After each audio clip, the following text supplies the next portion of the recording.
अंतरायतिमिरोपशान्तये शान्तपावनमचिन्त्य वैभवं तं नरं वपुषि कुञ्जरं मुखे मन्महे किमपि तुन्दिलं महः। शरणं करवाणि शर्मदं ते चरणं वाणिचराचरोपजीव्यं करुणामसृणैः कटाक्षपातैः कुरु माम् अम्ब कृतार्थसार्थवाहं। शारदा शारदाम्भोजवदना वदनाम्बुजे सर्वदा सर्वदास्माकं सन्निधिः सन्निधिं क्रियात्। विमलपटी कमलकुटी पुस्तकरुद्राक्ष शस्तहस्तपुटी कामाक्षि पक्ष्मलाक्षी कलितविपञ्ची विभासि वैरिञ्ची। वागर्थाविव सम्पृक्तौ वागर्थप्रतिपत्तये जगतः पितरौ वन्दे पार्वती परमेश्वरौ। गुरवे सर्वलोकानां भिषजे भवरोगिणां निधये सर्वविद्यानां दक्षिणामूर्तये नमः। नारायणसमारम्भां व्यासशङ्करमध्यमाम् अस्मदाचार्यपर्यन्तां वन्दे गुरुपरम्परां।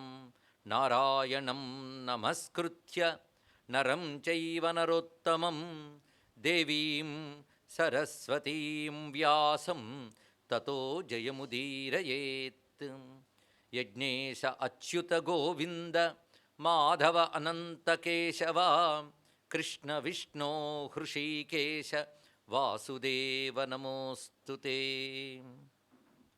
श्रीवल्लभासमाश्लिष्टं दशहस्तं गजाननं गणनाथमहं वन्दे सर्वसिद्धिप्रदायकम्।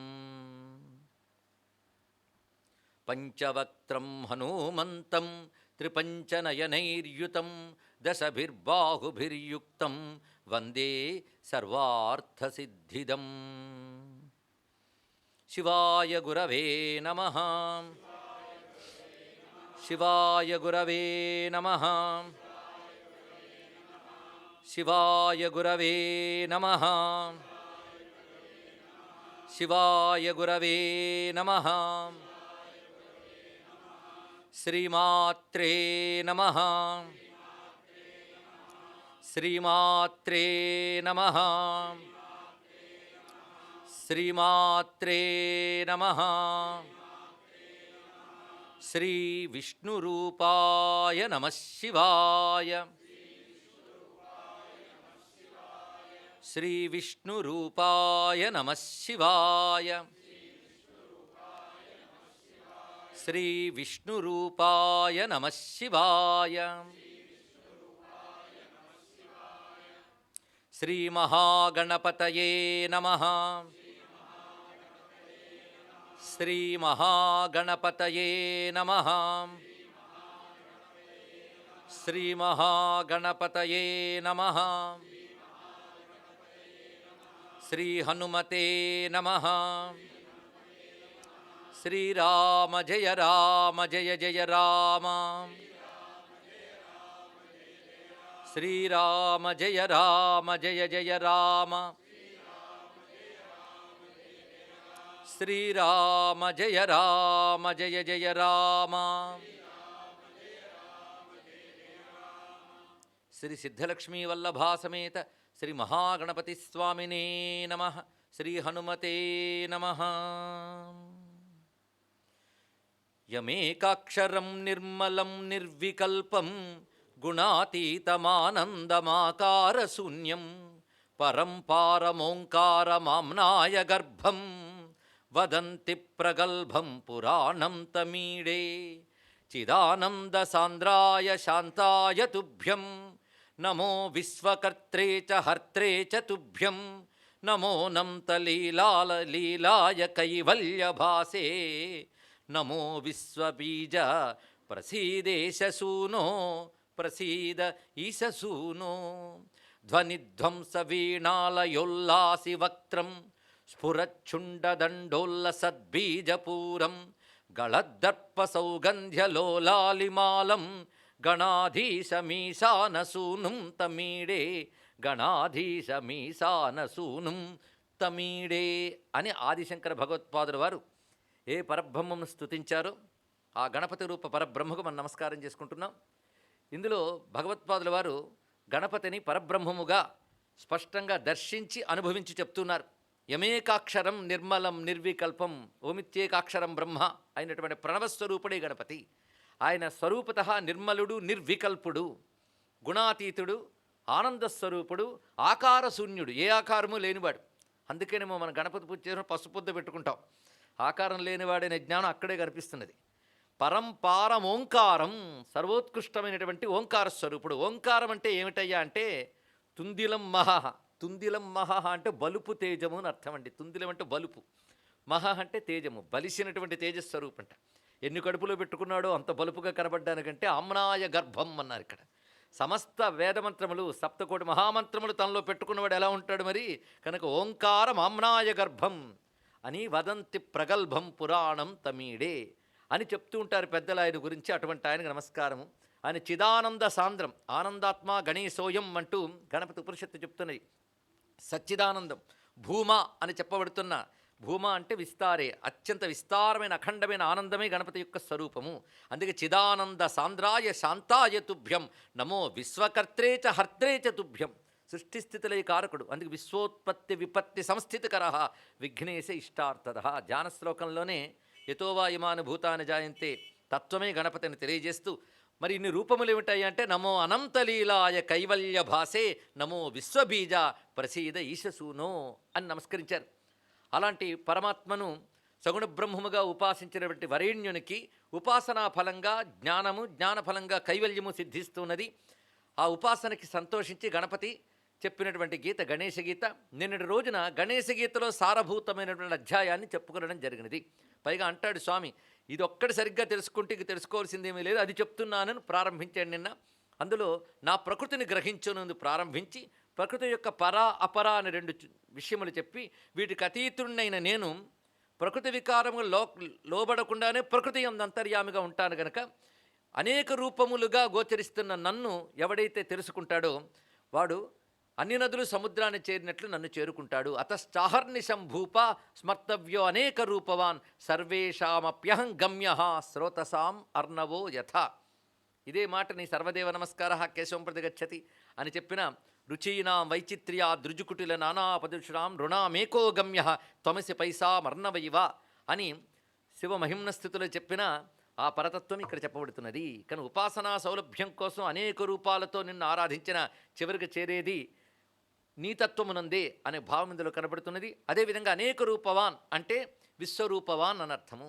విశ్వము ప్రకృతి అంతా అనేకముగా కనిపిస్తున్నది. ఆయన ఏకమైనప్పటికీ అనేకమైన ప్రకృతి ఆయన యందు వ్యక్తమవుతూ ఉన్నది. అది ఏ విధంగా అంటే వివర్త రూపముగా అని అద్వైతులు చెప్తే, పరిణామ రూపముగా అని ఉపాసకులు చెప్తారు. ఏ విధమైనప్పటికీ కూడా జగత్తుగా అధిష్టానముగా ఉన్నాడు. అధిష్టానముగా ఉన్న బ్రహ్మమునందే జగత్తు భాషిస్తున్నది. అనేక విధములుగా భాషిస్తున్న జగత్తు ఏ పరతత్వాన్ని అధిష్టానం చేసుకున్నదో ఆ పరతత్వమే గణపతి, అదే బ్రహ్మము. కనుక అధిష్టానమైన ఆ తత్వాన్నే ప్రతిదాని యందు దర్శిస్తూ ఉంటే చివరికి అధిష్టాన బ్రహ్మమునందే మనం నిలబడతాం. అందుకే వ్యక్తముగా కనబడినంత మాత్రాన నా అవ్యక్త తత్వాన్ని తెలుసుకోలేరు కామమోహితులు అన్నాడు ఆయన. శబ్దం ఎంత చక్కగా వేశారంటే వ్యక్తము అంటే ఈ జగద్రూపం అంతా వ్యక్తం.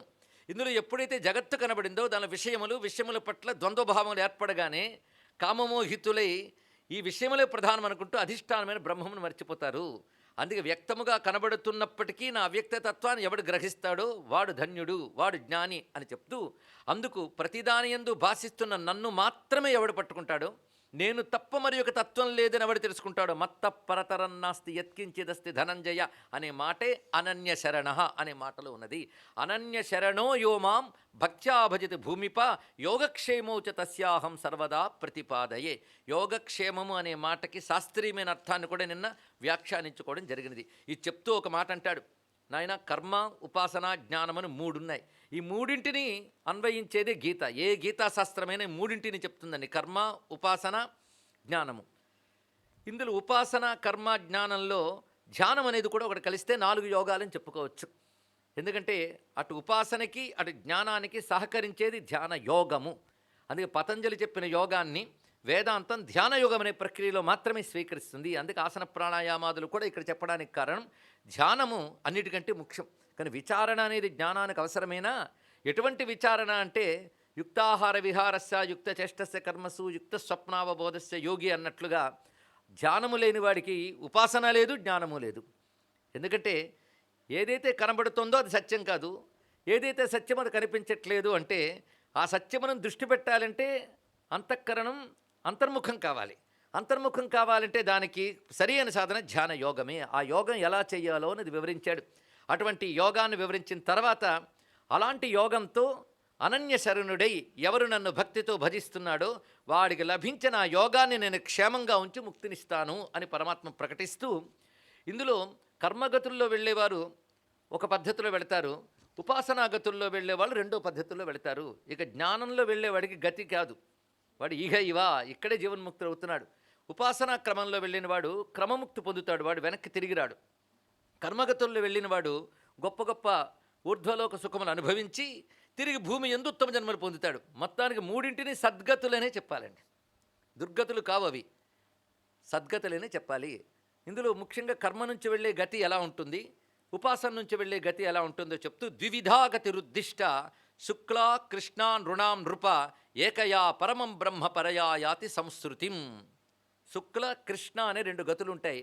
అందులో ఒకదానితో పరమమైన బ్రహ్మమును పొందుతాడు, రెండవ దానితో సంస్కృతిం సంసారాన్ని పొందుతాడు అన్నాడు. అంటే లోక సంచారం కూడా సంసారమే, ఇతర లోకములు. ఎందుకంటే అది అసలు సమ్యక్ సరతీతి సంసార అన్నట్టుగా వివిధ లోకముల యందు గమనం చేయడం అంతా సంసారమే కదా.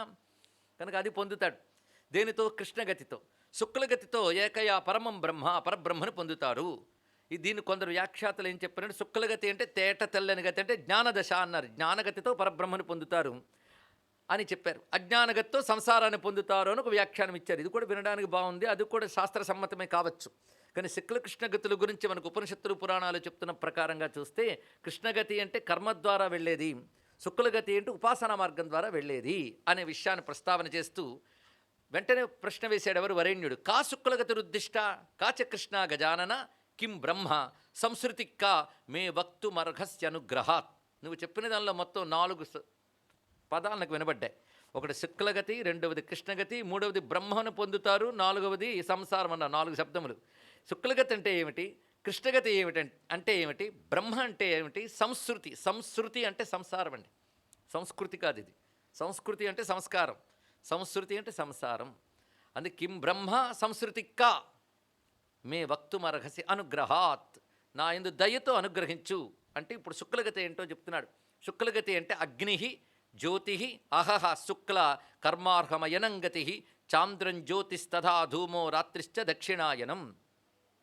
ఇక్కడ శుక్లగతి అంటే అగ్ని, జ్యోతి, పగలు, శుక్లపక్షము, ఉత్తరాయణము, మొత్తం ఈ 5 కూడా కలిపి శుక్లగతి అంటారు.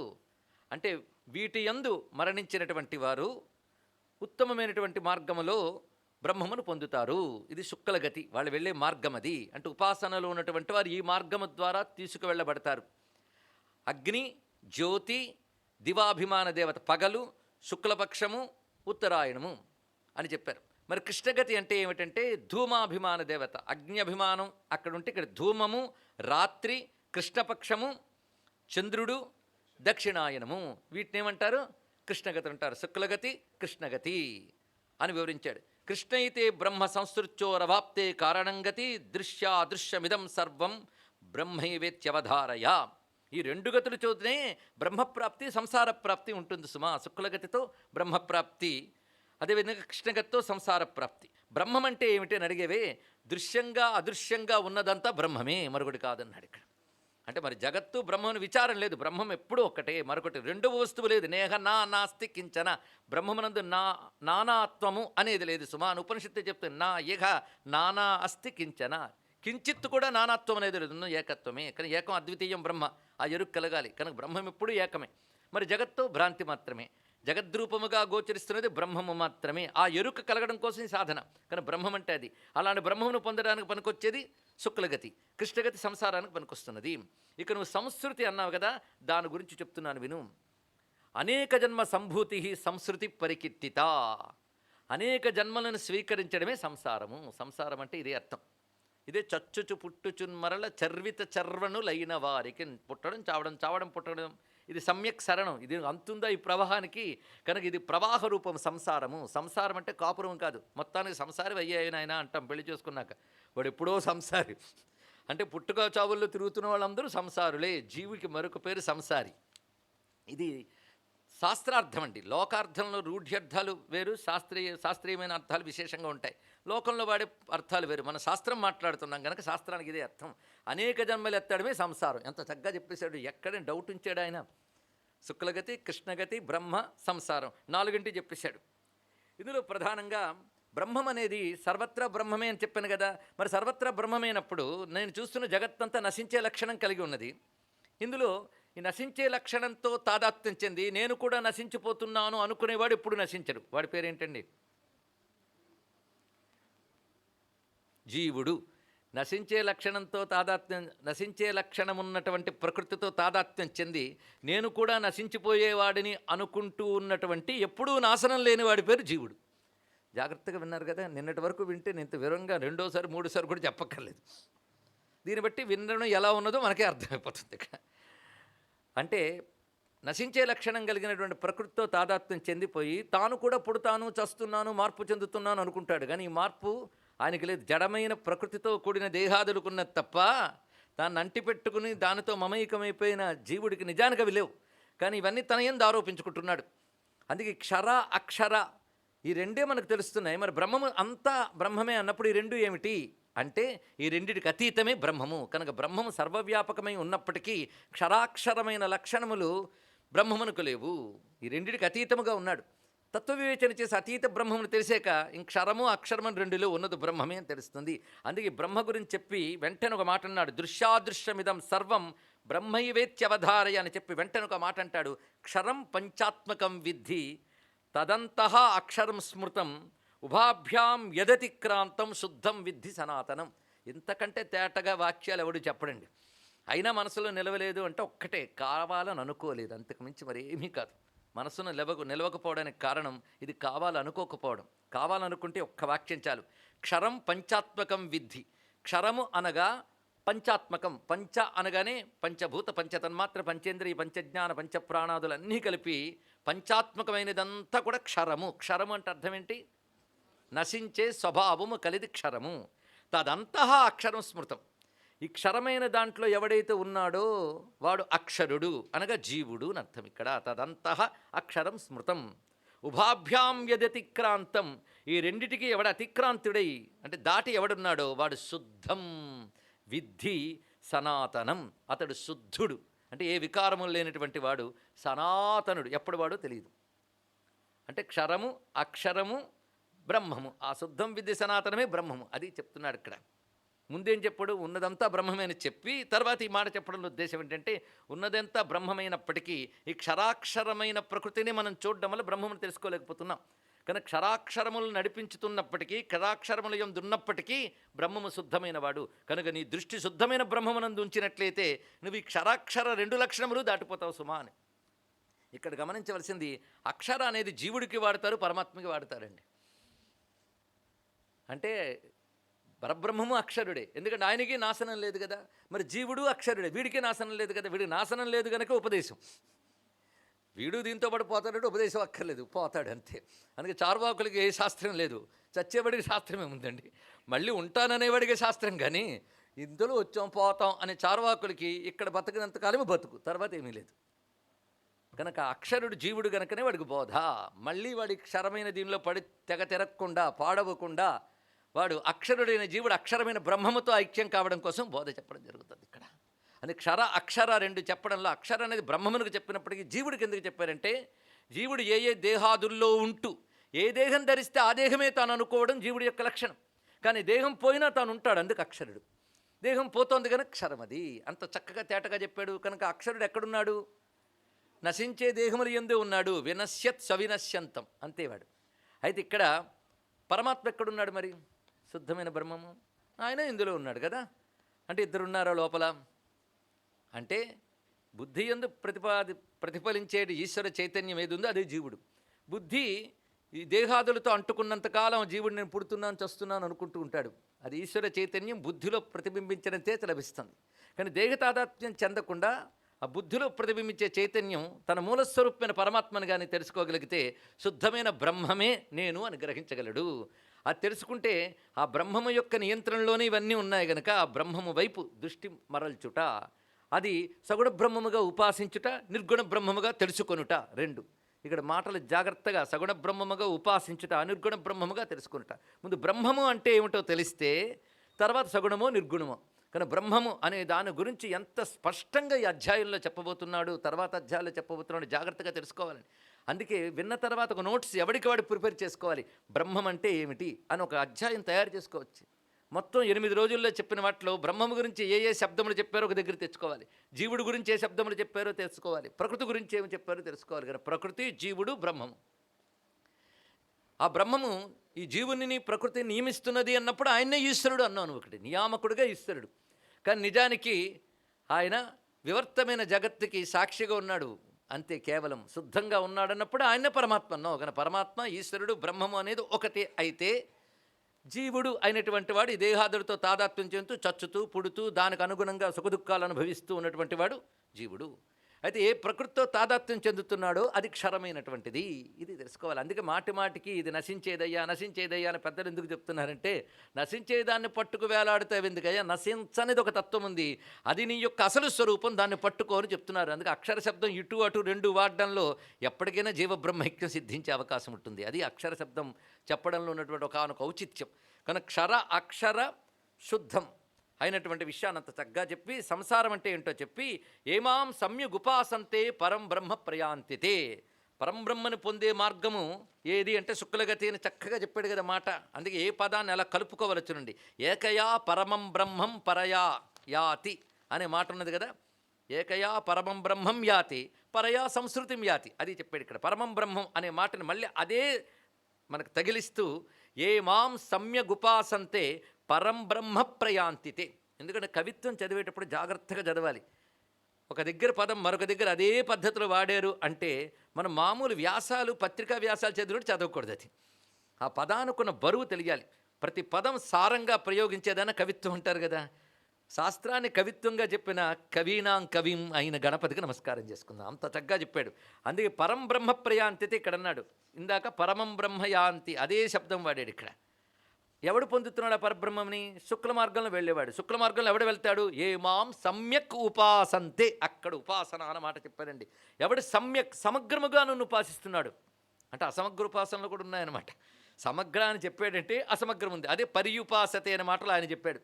పరి ఉపాసతే, పరి అనే శబ్దమే పూర్ణత్వాన్ని తెలియజేస్తుంది. అది సమ్యక్ అనే మాటలో చెప్పాడు. సమ్యక్ అంటే సంపూర్ణముగా, సంపూర్ణముగా అంటే సరియైన తెలివితో శాస్త్రము బ్రహ్మము గురించి ఏమి చెప్తుందో గ్రహించి తాను ఉపాసించేటువంటి బ్రహ్మము అదియే అని గ్రహించి చేయాలి. అందుకని మనకంటే హై పవర్ ఉన్న ఒక దేవుడు, ఆయన పూజిస్తే ఎన్నో జరుగుతాయి అనుకోవడం చాలా సామాన్య దశ. బ్రహ్మం అంటే ఏంటో తెలిసి ఉపాసిస్తే సగుణ బ్రహ్మోపాసన అవుతున్నది. అందుకే ఏమాం సమ్యగుపాసంతే పరం బ్రహ్మ ప్రయాంతితే. అయితే ఉపాసన ఎలా జరుగుతుంది? వివిధ పద్ధతుల్లో చెప్తున్నాడు. ఎంత ప్రాక్టికల్గా చెప్తున్నాడో చూడండి. ధ్యానాద్యై ఉపచారైర్మాం తథా పంచామృతాదిభి స్నానవస్త్రాద్యలంకార సుగంధ ధూప దీపకై నైవేద్యై ఫలతాంబూలై దక్షిణాభిశ్చ యోచ్చయేత్. మళ్ళీ ఎంత హాయిగా తెచ్చేసాడో చూడండి. ఇంతవరకు ఇది ఎవరు చేయలేరు. చేయగలరా? నిజంగా ఉపచారాలు మనం చేస్తున్నామా? వస్త్రకుని సర్పయామి అంటే వస్త్రకుని సర్పయామి. ఒక్కసారి అనుభవించి చెప్తే మొత్తం 16 ఉపచారాల లోపల దాగిన తత్వం. ఎందుకు ఉపచారాలు పెట్టారు, ఎందుకు మూర్తి పూజలు పెట్టారు, యంత్రం అంటే ఏమిటి, విగ్రహం అంటే ఏంటి, దానికంటూ ప్రత్యేక ప్రవచనం చెప్తే ఇంత అద్భుతమైన విషయాలు అతి సులభంగా అందేటట్టు సామాన్యులకు కూడా ఇచ్చిన ఋషులకు నమస్కారం చేసుకుంటామండి. అది సులభంగా అందే కనుక దానిలో ఏదీ లేదనుకుని ఏదో పెద్ద పరుగులు పరిగెడుతున్నాం. కానీ దాన్ని మనం తాత్వికంగా ఎలా చూడాలో గ్రహించగలగాలి. ఎందుకంటే ముందు అటు తీసుకురావడం కోసం అందుబాటులోకి ఋషులు మనకిచ్చారు. ఆ ఋషులకు ఎవడు అందుబాటులోకి ఇచ్చాడు? భగవంతుడే వారికి అందించాడు. అంటే ఇవన్నీ కూడా వేద నిగదితమై పరమాత్మ ఉపదేశించిన మార్గములు. ధ్యానాద్యై, ధ్యానము మొదలైన వాటితో అన్నాడు. ధ్యానాద్యై ఉపచారై అంటే ధ్యానము మొదలుకొని ధ్యాన, ఆవాహన, ఆసన, ఆచమనీయ, అర్ఘ్య పాద్య స్నాన ఆచమనం, మళ్ళీ స్నానానంతర ఆచమనం, వస్త్రం, ఆడ తర్వాత ఉపవీతం, గంధం, అక్షత, పుష్పం, ధూపం, దీపం, నైవేద్యం, తాంబూలం, నీరాజనం, మంత్రపుష్పం, క్షమాపణ, నమస్కారం, నివేదనం, ఇన్ని పద్ధతులున్నాయి. ప్రధానంగా 16 చెప్పుకున్నాం. ఇంకా ఓపికంటే చాలా చాలా ఉన్నాయి, 64 ఉన్నాయి ఓపిక. ఇవన్నీ కూడా నీకు తప్పకుండా ఉత్తమగతికి ఇస్తాయని ఆయన చెప్పినప్పుడు మనకెందుకు సందేహం అండి? తెలియ కొంతమంది ఈ పూజా పునస్కారాల వల్ల తరించరని నీకెవడు చెప్పాడు? మాకైతే మా గణపతి చెప్పాడు, మేము నమ్ముతాం అని చెప్పాలి. ఇక్కడ శాస్త్రం చెప్తోంది. ఇక్కడ అవి చేసి చూడు. అందుకే అవి చేస్తూ ఉంటే జ్ఞానం వస్తుందా? వస్తుంది. ఏమో సమయం వృధా, ఏమో జ్ఞానం కోసం సంపాదించకుండా పూజలు పునస్కారాలు చేస్తే ఇలాగే పోతాను. పోతే తద్వారా మళ్ళీ ఎప్పటికైనా జ్ఞానం ఇస్తాను ఆయనే చెప్పాడు కదా, నహి కళ్యాణకృత్ కశ్చిత్ దుర్గతింతాత గచ్చతి, నిన్ననే చెప్పాడు. వాడు ఏం పతనం కాడు. అందుకే ఆ చేసేదేదో భక్తిగా చేయండి. ఆ మార్గంలో వెళ్ళి తరించిపోయిన వాళ్ళని అందరినీ చూపించవచ్చు. ఒక రామకృష్ణ పరమహంస, ఒక త్యాగయ్య, ఒక అన్నమయ్య, ఇలాంటి భక్తులందరూ ఈ మార్గం ద్వారా ఎంత తరించిపోయారు. అంతేకాదు శుద్ధమైన బ్రహ్మ విద్యను చెప్పే నిజమైన ఆచార్యులు ఈ మార్గాన్ని నిరసించలే సరికదా, తాము కూడా ఆదర్శంగా చేసి చూపించారు, చూపిస్తూ ఉన్నారు నేటికి. ఇది తెలుసుకోవాలి. అది ఎట్టి పరిస్థితుల్లోనూ పూజాదులు చేసేవారు తమని తాము కించపరచుకోవద్దు అని చెప్పడానికి చెప్తున్నాం ఇక్కడ. అది ఎట్టి పరిస్థితుల్లో మన పతనం చేయనివి సరికదా. నువ్వు జిజ్ఞాసువై నిష్కామంగా ప్రేమతో చేస్తే అతి శీఘ్రముగా ఇక్కడే నీకు కావలసిన జ్ఞానము కైవల్యము కూడా ఇవ్వగలదు. అది నువ్వు లక్ష్యం బట్టి ఉపాసన ఫలిస్తుంది. అది నిష్కామంగా చేసేవనుకో అది జ్ఞానానికి సహకరిస్తుంది. సకామంగా చేసేవనుకో కోరికలు తీర్చి క్రమంగా ఎప్పటికో వైరాగ్యం కలిగించి ఎప్పటికైనా జ్ఞానం ఇస్తుంది. కనుక ఎలాగైనా తరింపజేస్తుంది. అందుకే దాన్ని కూడా వివరిస్తున్నాడు.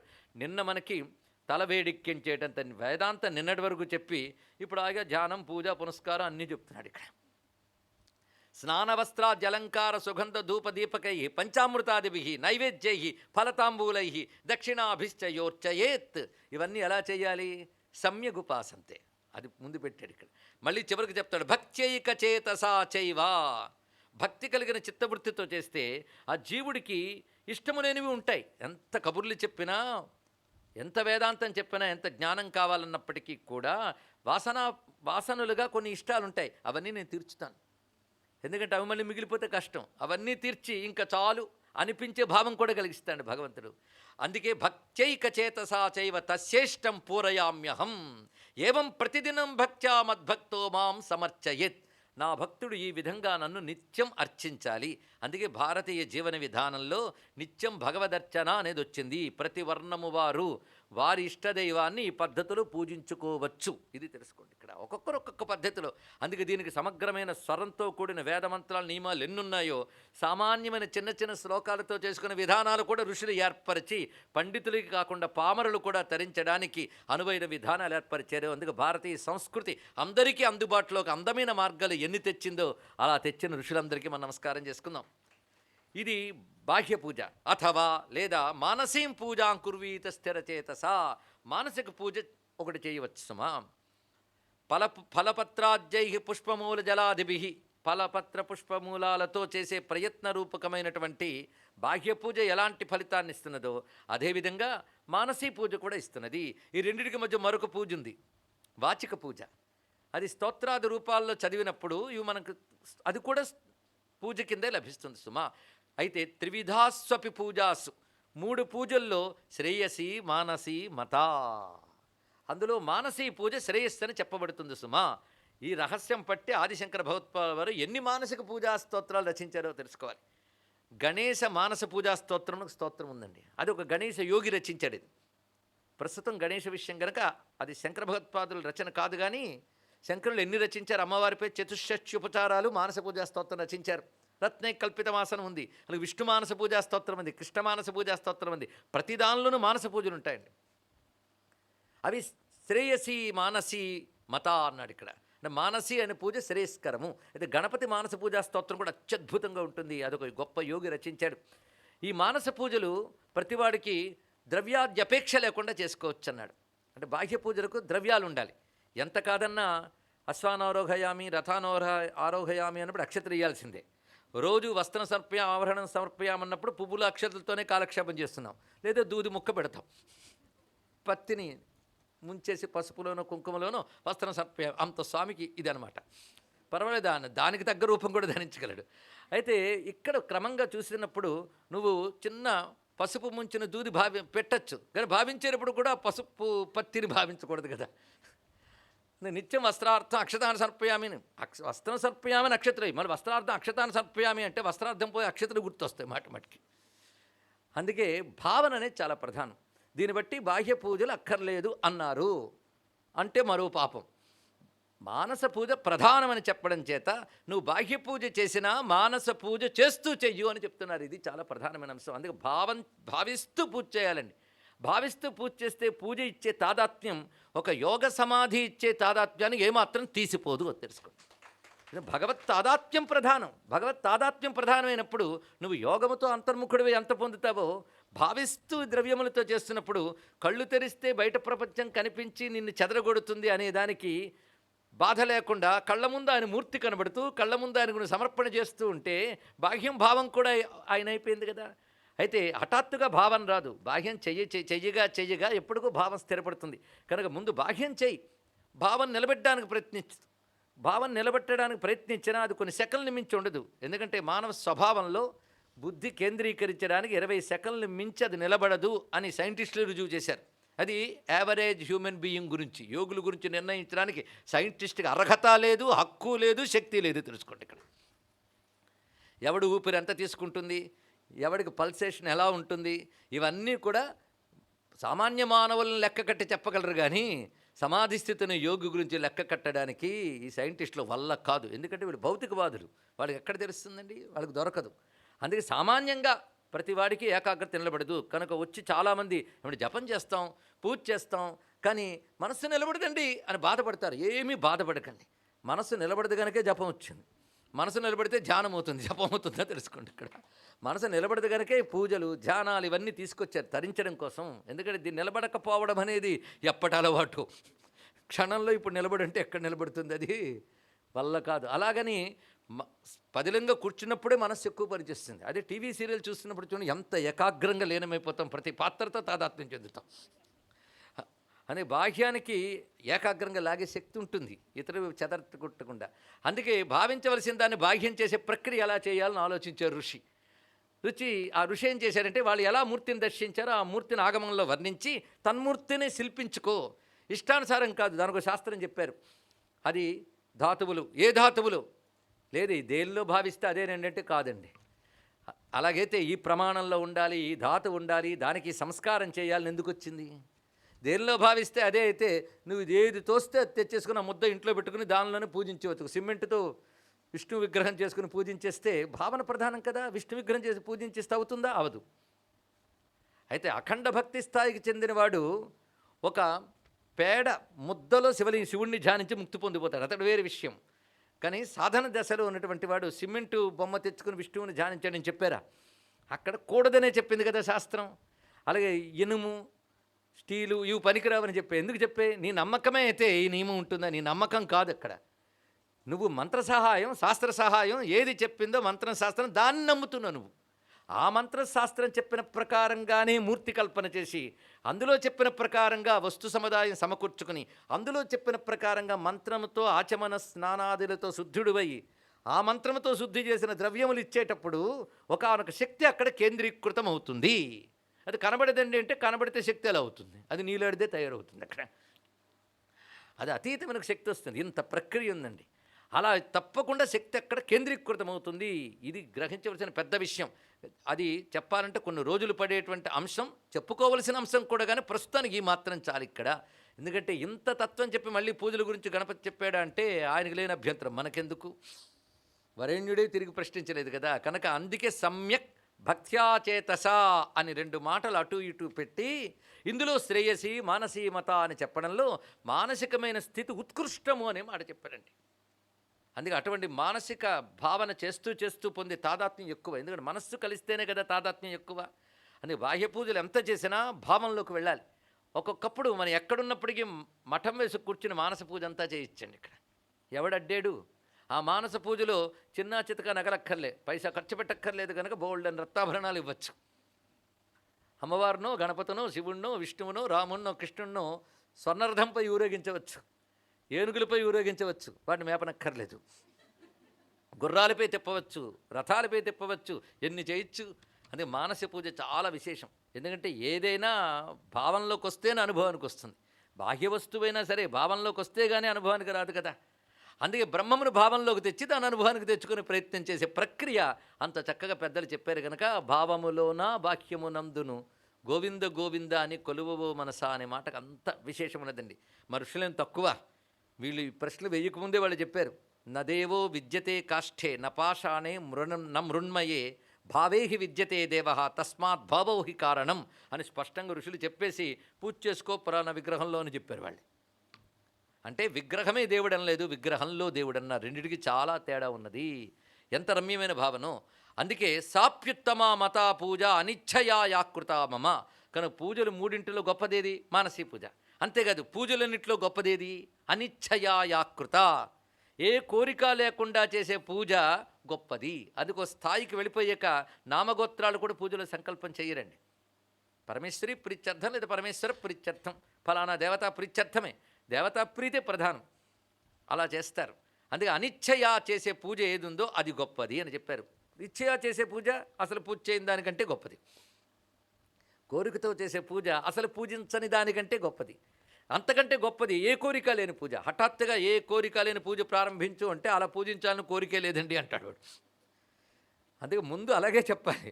ధర్మబద్ధమైన కోరిక కోసం భగవంతుడిని పూజించి ఇది ముందు అలవాటు చేసుకోవాలండి. ఎందుకంటే దానివల్ల భగవంతుడు నాకు ఇచ్చాడంటావు, అవునా లేదా?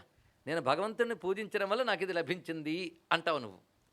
అంటే పూజించేవి గనక నీకు లభించిన పదార్థంపై ఇది భగవంతుడు ఇచ్చినది అని భావం ఏర్పడింది కనుక అది అనుభవిస్తున్నంతసేపు ఇది భగవంతుడు ఇచ్చాడు అనే భావం ఏర్పడింది కనుక దాని మీద భగవంతుని ముద్ర ఏర్పడింది. భగవంతుని ముద్ర ఏర్పడిన ఏ వస్తువైనా చిత్తశుద్ధిని కలిగిస్తుంది, క్రమంగా భగవత్ ప్రీతిని పెంచుతుంది, ముక్తికి హేతువుతుంది. ఇది తెలుసుకోండి. అందుకే మనం ప్రతిదీ భగవంతుడికి నివేదించి తీసుకోవడం మన ఇళ్లల్లో మొదటి నుంచి పెట్టారండి. ఎంత అందంగా అలవాటు చేసేసారో. ఆఖరికి వస్త్రం కొంటే పసుపు పెట్టుకుని భగవంతుడి దగ్గర పెట్టి తీసుకుంటాం, ఒక ఆభరణం కొంటే అదే చేస్తాం. ఇలాగ అలవాటు చేశారు. అంటే భగవంతుడికి దగ్గరికి తీసుకువెళ్ళడానికి చిన్న చిన్న పద్ధతుల్లో. మరి చాదస్తు మమ్మీ అనే పిల్లలు తయారయ్యారు. ఇప్పుడు ఆ పిల్లలు పెద్దవాళ్ళు అయిపోయారు కనుక తర్వాత పిల్లలకి నేర్పట్లేదు, పర్వాలేదు, అంతా ఒకేలా ఉంది ఇప్పుడు. అలాంటివి మనకి సంస్కారాల రూపంలో ముందు ఇచ్చారండి. అవి ఎంత తరింపజేస్తాయో చూడండి విశేషంగా. అది సాప్యుత్తమ మతా పూజ అనిచ్ఛయా యాకృత మమ. అయితే ఈ పూజ చేయడానికి ఎవడర్హుడు? బ్రహ్మచారి గృహస్థో వానప్రస్థో యతిశ్చయ. యతికి కూడా వాడి నియమాలు వాడుకుంటాయి. వాడు బాహ్యస్పృహ ఉన్నంతకాలం చేసేవి చేస్తారండి. ఒక్కసారి శృంగగిరికి వెళ్ళి రాత్రి కూర్చుని చూడండి. జగద్గురువులు చంద్రమౌళీశ్వర పూజ చేస్తారు, శుక్రవారం వస్తే చక్రార్చన చేస్తారు. కాంచీ యతీంద్రులు శ్రీ శ్రీ శ్రీ విజేంద్ర సరస్వతి స్వామివారు త్రిపుర సుందరిని పూజిస్తారు. వారి గురువులైన జయేంద్రుల వారు అదే పని చేశారు. వారి గురువులైన కాంచీ మహాస్వామి జీవన్ముక్తులైన మహాత్ములు సకాలంలో ఆయనకి ఏదైనా అనారోగ్యం కలిగినా ఇవాళ తీవ్రమైన జ్వరం ఉంది, గురువుగారు రారేమో అనుకుంటూ ఉంటారట. ప్రతి వాళ్ళు పూజకి ఏర్పాటు చేసి సమయానికి స్నానం చేసి వచ్చి కూర్చునేవారైనా, సమయానికి వచ్చి కూర్చుని పూజ చేసేవారు మహానుభావులు. ఏమండి ఆయన సర్వత్రా బ్రహ్మంను చూసేవాడు పూజ ఏమిటండి అంటే అది వితండవాదికి కానీ నిజమైన జ్ఞానికి అలా స్థితి ఉండదు. సర్వత్రా చూసేవాడు అక్కడ మంత్రంతో నియమితమై కేంద్రీకృతమై ఆవహితమైన దేవతని పూజించారా చెప్పండి. ఇక్కడ అది గ్రహించవలసింది. కానీ తెలిసి తెలియని మాటలతో జ్ఞానాన్ని నాస్తికంగా తీయకూడదు. కొంతమంది అద్వైత పండితులు అనుకునే వాళ్ళు ఈ మధ్యకాలంలో ఒక ఆయన కనబడ్డాడు నాకు, బాగా సంస్కృతం చదివేశాడు, అది పొరపాటు. సంస్కృతం వచ్చినంత మాత్రాన అద్వైత అయిపోతాడండి ఇక్కడ. తర్వాత చదివాడు శాస్త్రం, చదవడం అంటే పండితుడు అనుకున్నాడు. అనుకోవడంతో పురాణాలన్నీ ట్రాష్ అండి, అంత అద్వైతం ఒక్కటే కరెక్ట్, మంచిదే. ఆఖరికి ఏమన్నాడంటే స్వర్గ నరకాల్లో కూడా లేవు, ఎక్కడ వేదంలో కూడా లేవే అన్నాడు. వీడు వేదం చదివేసినట్టు. అంటే వాడు ఉండకూడదు ఉండదు అని వాడు నిశ్చయపరుచుకున్నాడు. వేదంలో ఎన్ని చోట్ల నరక శబ్దం ఉందో, ఎన్ని చోట్ల స్వర్గ శబ్దం ఉందో వేద పండితులను అడగాలి. పురాణాల్లో అంటే పురాణాలు కల్పించాయి రాసేయడమే సిద్ధాంతం. అంటే వీళ్ళు మన మతంలోనూ నాస్తికులు. ఎందుకంటే అలా పరలోకం లేదనే వాడిని రాముడు ఎలా చీవట్లు పెట్టాడో రామాయణంలో చూస్తే తెలుస్తుంది. ఇక్కడ మళ్ళీ రామాయణాన్ని మెచ్చుకుంటారట. మరి రాముడు పరలోకం లేదనేవాడిని ఎంత చీవాట్లు పెట్టాడు, శ్రాద్ధాలు చేయక్కర్లేదు అన్నీ అన్నాడు జాబాలి, అంటే చీవాట్లు పెట్టాడు అయోధ్యకాండలు. అందుకే వీటి నిజమైన జ్ఞాన్ని నిరసించడండి. ఇది తెలుసుకోవాల్సిన ప్రధానమైన విషయం ఇది ఇక్కడ. అయితే దేనిది ఎంతవరకు అనేది గ్రహించగలగాలి. ఇప్పుడు స్వర్గము నరకము ఇవన్నీ కూడా ఉన్నాయి. స్వర్గ నరకాలు లేవండి. జగత్తేమిచ్చన్నప్పుడు స్వర్గం ఏంటి నరకం ఏంటని. జగత్తుమిచ్చండి స్వర్గం నరకం లేవుగా, అయితే ఈ లోకం కూడా లేదు. నీకు ఈ లోకం ఎలా ఉందో అలాగే అవి కూడా ఉన్నాయి. ఈ గతులకు తగ్గట్టు అవి ఉన్నాయి అంతే. జగన్మిథ్యాన్ని వెడిగి ఈ లోకము లేదు. జాగ్రత్తగా అన్వయించుకోకపోతే అద్వైతం కూడా నాస్తికంలోకి మారిపోతుంది. అందుకే మాటి మాటికి చెప్పడం తగిన అధికారం ఏర్పరచుకోకుండా వేదాంత విద్యను గ్రహించే ప్రయత్నం చేస్తే అయోమయంలోకి వెళతాం. అందుకే సత్కర్మాచరణ, ఈశ్వరునిపై భక్తి, ఈ రెండూ కలిగినటువంటి వాడికి మాత్రమే వేదాంత విద్య చెప్పాలని శాస్త్రం నిర్దేశిస్తున్నది మనకి ఇక్కడ. అటువంటి వాడు దీనికి అర్హుడు. పైగా ముముక్షువై ఉండాలి వాడు. ఇవన్నీ కూడా చెప్పబడుతున్నాయి. అందుకే భక్త్యా మామభిజానాతి అన్నట్టు భగవానుడు కృష్ణుడి రూపంలో చెప్పిన గణపతి రూపంలోనే అదే చెప్తున్నాడు. అది వీటిని కూడా ప్రోత్సహిస్తున్నాడు. చూడండి గణపతి ఇక్కడ, ఏకాం పూజాం ప్రకుర్వాణోప్యన్యో వా సిద్ధిమృచ్చతి మదన్యదేవం యో భక్త్యా ద్విషన్మా మన్యదేవతాం సోపి మామేవ యజతే పరంత్వ విదితో నృప. కొంతమంది నన్ను ద్వేషించి ఇతర దేవతను పూజిస్తారు, వాళ్ళకి తెలియదు కానీ ఆ రూపంలో నన్నే పూజిస్తున్నారు సుమా అని చెప్పాడు ఇక్కడ. అంటే ఆ రూపంలో నన్ను కూడా ద్వేషిస్తున్నారని అర్థం ఇక్కడ. అది తెలుసుకోవాల్సి. సర్వదేవ నమస్కార కేశవం ప్రతి గచ్చతి అని ఉందంటే వెంటనే సర్వదేవ తిరస్కార కేశవం ప్రతి గచ్చతి అని వెంటనే తెలుసుకోవాలి ఇక్కడ. ఏ దేవతకి నమస్కరించినా విష్ణువుకి వెళుతుంది అన్నాడంటేనే ఏ దేవతను తిరస్కరించినా విష్ణువుకే వెళుతుందని దానిలో ఆంతర్యం ఉంది కదా. అది గ్రహించక అది మళ్ళీ హ్యూమన్ సైకాలజీలో వచ్చేటువంటి ఇదే ప్రధానం అనుకున్న వెంటనే ఇంకో దాన్ని దూషించడం అనే స్వభావం ప్రతి సిద్ధాంతంలో బయలుదేరుతుంది. అదే ప్రమాదకరమైన అంశం. అందుకే ఇక్కడ చెప్తున్నాడు, యో హ్యన్యదేవతాం మాంచ ద్విషన్ మన్యాం సమర్చయేత్. ఎవరైతే నన్ను గాని ఇతర దైవాన్ని గాని ద్వేషిస్తాడో, అంటే ఒక దేవతను పూజిస్తూ ఇంకొక దేవతని ద్వేషించేవాడికి కలిగే గతి ఏమిటి గణపతి చెప్తున్నాడు. చూడండి, యాతి కల్ప సహస్రం స నిరయాన్ దుఃఖభాక్ సదా. వేల కల్పాల కాలం నరకంలో ఉంటాడు. ఇది తెలుసుకోవాలి ఇక్కడ. అందుకు ఒక దేవతని కొలిచి ఇంకొక దేవత ద్వేషించినట్లయితే వాడి గతి ఏమిటి అంటే వేల కల్పాల కాలం నరకంలో ఉంటాడని గణేశ వచనం. అందుకే ప్రారంభంలోనే యోగం అంటే ఏమిటంటే అని ఏమి చెప్పాడు గుర్తుందా? నేను, శివుడు, విష్ణువు, సూర్యుడు, శక్తి ఇవి ఒక్కటే అని తెలుసుకునేవాడే యోగి అని ముందే ప్రారంభించేశాడు. ఎందుకంటే మనస్తత్వంలో ఒక దేవతపై ప్రీతి కలగగానే ఎంత కాదన్నా ఏదో పొడుస్తుంటుందండి లోపల. ఎంత కాదన్నా అది పోగొట్టడానికి ముందే ప్రయత్నించాడు గణపతి. అందుకు సాధనా మార్గంలో, పూజా మార్గంలో, సగుణ బ్రహ్మోపాసనలో ఇటువంటి వికారం కలిగే అవకాశం ఉంది గనక సగుణ బ్రహ్మోపాసన గొప్పదని చెప్తూ ఈ వికారములందరూ తొలగించుకో అని చెప్తున్నాడు ఇక్కడ. ఇది ఎలాంటిదంటే మనం బాగుపడడానికి మందిస్తారు, దాని సైడ్ ఎఫెక్ట్ లేకుండా మరో మందిస్తారు. అలాగే భగవంతుడిని ఉపాసించే మార్గంలో సైడ్ ఎఫెక్టు ఇతర దేవతా ద్వేషం. ఆ సైడ్ ఎఫెక్ట్ రాకుండా ఉండడం కోసం ఈ ఉపదేశం కూడా ఇచ్చారండి మహానుభావుడు. తెలుసుకోండి ఇక్కడ. అందుకే ఇష్టదేవత నిష్ఠ ఉండొచ్చు కానీ ఇతర దేవత ద్వేషం కూడదు అని చెప్పిన రామకృష్ణ పరమహంస వాక్యాన్ని అనుసరిస్తూ ప్రతివాడు తన ఇష్టదేవతారాధన కొనసాగించుగాక. చేతనైతే ఆ ఇష్టదేవత ఇతర దేవతలకి అన్యము కాదు, ఇతర దేవతల ఇష్టదేవతకు అన్యము కాదు అనే భావంతో సర్వత్రా తన ఇష్టదైవాన్ని భావిస్తుంటే వాడు ఉత్కృష్టోపాసకుడు. అంత హృదయ వైశాల్యం లేకపోతే కనీసం వాటి జోలికి వెళ్లకుండా వాటిని నిందించకుండా ఇష్టదేవత ధ్యానించుకోండి కొంతనయం. వాడు కనీసం నరకంలో పడ్డు. ఇది చెయ్యగా ఎప్పుడూ ఆ ఇష్టదేవత అభేద దర్శన జ్ఞానం అని ఆయన అనుగ్రహిస్తాడు. సంతోషం. అని ఎక్కడికక్కడ పురాణంలో వ్యాసుడు వీటిని హెచ్చరిస్తూనే ఉన్నాడు. ఏ పురాణం వెతకండి ఇది కనబడకపోతే ఒట్టు. ఏ పురాణమైనా వెతకండి. విష్ణు పురాణంలో ఈ వాక్యం కనబడుతుంది, శివపురాణంలో ఈ వాక్యం కనబడుతుంది. అక్కడక్కడ ఆ దేవతే ప్రధానం మిగిలిన దేవతల కంటే అని చెప్పడం ప్రశస్త వాక్యం. దాని యందు దృష్టి నిలపడం కోసం చెప్తున్నారే తప్ప ఇతర దేవతను తక్కువ చేయడం కాదంటూ నహినిందాన్యాయమని ప్రశస్త వాక్యమని రెండు పదాలతో చక్కగా న్యాయాన్ని అందించాడు వ్యాస భగవానుడు. దీన్ని అర్థం చేసుకుంటూ యో హ్యన్యదేవతా మాంచ ద్విషన్ అన్యా సమర్చయేత్ యాతికల్ప సహస్రం స నిరయాన్ దుఃఖభాక్ సదా. ఇంతవరకు ఒక రకమైన పూజా విధానం చెప్పాడు. ఇంకొకటి, నువ్వు ఏ దేవతని ఇష్టం అనుకున్నావో ఆ దేవతకు సంబంధించినటువంటి ఆరాధనని తెలుసుకోవాలి. గురువు చెప్పిన పద్ధతిలో ఆ దేవతను ఆరాధించాలి. ప్రతిదానికి పద్ధతి ఉంటుంది కదా. పద్ధతి లేకుండా ప్రేమగా ఆరాధించడం ఒక పద్ధతి. దానికి భగవంతుడు తప్పకుండా అనుగ్రహిస్తాడు. కానీ చెయ్యగలిగే శక్తి వివేచన ఉన్నటువంటి వాడు మరొక పద్ధతులు కూడా చేయవచ్చు. అది ఎలా అంటే వివరిస్తున్నాడు. భూతశుద్ధి విధౌ యాదౌ ప్రాణానాం స్థాపనంతతః. భూతశుద్ధి విధి అంటే భూతశుద్ధి విధి అని ఒకటి ఉంది. భూతశుద్ధి అంటే అర్థం మన యొక్క ఈ శరీరం త్వగస్థిగతై మనం చేసినటువంటి పాప పుణ్య కర్మల వాసనలన్నీ అంతఃకరణమే ప్రధానం దానికి. కానీ దానివల్ల దేహమంతా వ్యాపిస్తుంది. మనలో ఏ భావాన్ని ఎంటర్టైన్ చేస్తామో అది రక్తమాంసాల్లో నిష్టమైపోతుందండి. అందుకే ఎప్పుడు సద్భావాలు మంచి ఆలోచనలు కలిగిన వాడి ముఖం తీరు, వాడి చర్మము అన్నిటితో మార్పు వస్తుంది. ఆ దుర్భావాలు ఉన్నవాడికి వాడికి తగ్గట్టు వస్తుంది. మనం తిన్న అన్నం, మనం చేసే ఆలోచన, మన ఆచరణ మన శరీరంలో మార్పులు తీసుకొస్తుంది. అలా మనం చేసే కర్మలు అంటుకుని ఉంటాయి కనుక భూతశుద్ధి ప్రక్రియతో ఇదొక విధానం. ఇది గురుముఖత గ్రహించవలసినటువంటిది. ఇది శరీరాన్ని శుద్ధి చేస్తుంది. భూతశుద్ధి విధాయ ఆదౌ ప్రాణానాం స్థాపనం తతః.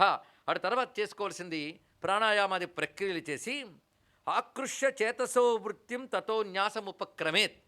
ముందు భూతశుద్ధి చేసుకుని తర్వాత ప్రాణాయామాదులు చేసి ఆకృష్య చేతసో వృత్తిం చిత్తవృత్తులని భగవంతుని యందు ఏకీకృతం చేసి తతో న్యాసం ఉపక్రమేత్. ప్రతి దేవతకి దానికి సంబంధించిన న్యాసాదులు ఉంటాయి. ఆ న్యాసాన్ని ఉపక్రమించాలి. ఆ న్యాసములు 2 విధాలుగా ఉంటాయి.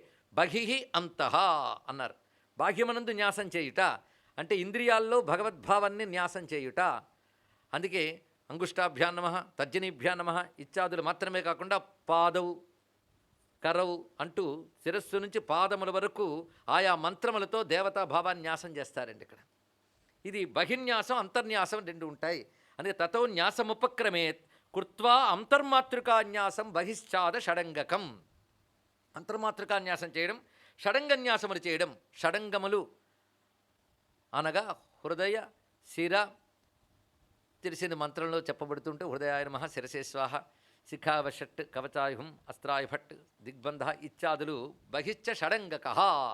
అటు న్యాసం పూర్తయిన తర్వాత న్యాసంచ మూలమంత్రస్య, తర్వాత మూలమంత్రాన్ని కూడా న్యాసం చేసి మూలమంత్ర న్యాసమైన తర్వాత నువ్వు ఏ దేవతను ఆరాధిస్తున్నా ఆ దేవతని తతో ధ్యాత్వా.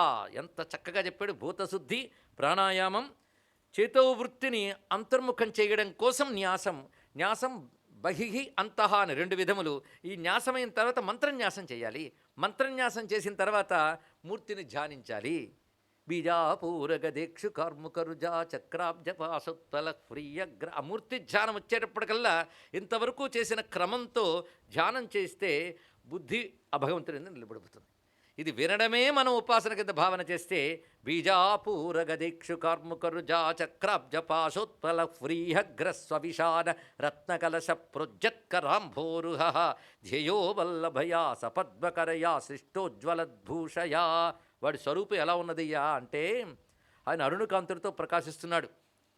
ఆ కిరీటంపై నెలవంక కూడా భాషిస్తున్న శిరస్సు యందు త్రినేత్రుడై ఉన్నాడు. ఆయన వామాంకంలో వల్లభాదేవి సిద్ధలక్ష్మీదేవి కూర్చునున్నది. 10 చేతులు వాడు. ఈ 10 చేతుల్లో క్రమంగా బీజాపూరము, ఒక చేత్తో బీజాపూరం, దాని తర్వాత గద, ఇక్షుకార్ముక అంటే చెరకుళ్ళు, బీజాపూర గద ఇక్షుకార్ముక, రుజ అంటే శూలము, బీజాపూర గద ఇక్షుకార్ముక రుజ చక్రము అంటే 5 అయిపోయాయి ఇక్కడ. సరిగ్గా అటు నుంచి మళ్ళీ దిగుతున్నాడు. అబ్జ అంటే పద్మము, పాశం, ఉత్పలం అంటే నల్ల కలువ, అబ్జ పాశోత్పల, వ్రీహగ్ర అంటే వరికంకులు, వ్రీయగ్ర స్వవిషాన దంతము పట్టుకుని మొత్తం 10 చేతుల్లో. ఈ 10 చేతుల్లో కుడివైపు అంతా పుంరూపములు, ఎడంవైపు అంతా స్త్రీ రూపములు. ఇలా మీరు పరిశీలిస్తే ఇటు చక్రం ఉంది, చక్రానికి సమాంతరంగా పద్మం ఉందంటే లక్ష్మీనారాయణ స్వరూపం అది ఇక్కడ. అటు తర్వాత పట్టుకున్నది శూలము, దానికి సమాంతరంగా పాశం పట్టుకున్నదంటే పరమేశ్వరుడు శివుడు, పార్వతీదేవి. అటు తర్వాత పట్టుకున్నది ఏంటంటే చెరకువిల్లు ఇక్కడ పట్టుకున్నాడు, దానికి సమాంతరంగా ఎడంచేత్తో నల్ల కలువ, ఇది రతీమన్మథులు అని చెప్పబడుతున్నది. అటు తర్వాత పట్టుకున్నవి గద ఇటు, దానికి సమాంతరంగా వరికంకులు, ఇది భూదేవి వరాహస్వామి. దాని తర్వాత చెప్పబడుతున్నది గణపతి పుష్టి దేవి అంటే పుష్టిపతి దేవి. ఇదంతా కలిపి మహాగణపతి స్వరూపం అండి. అంటే మహాగణపతిలో 10 మంది దేవతలు, 5 మిథున దేవతలు ఉన్నారు. ఎవరయ్యా 5 అంటే ధర్మార్థ కామ మోక్ష చతుర్విధ పురుషార్థములు ఇచ్చేవారు పైన 4 కనబడుతున్నట్ట.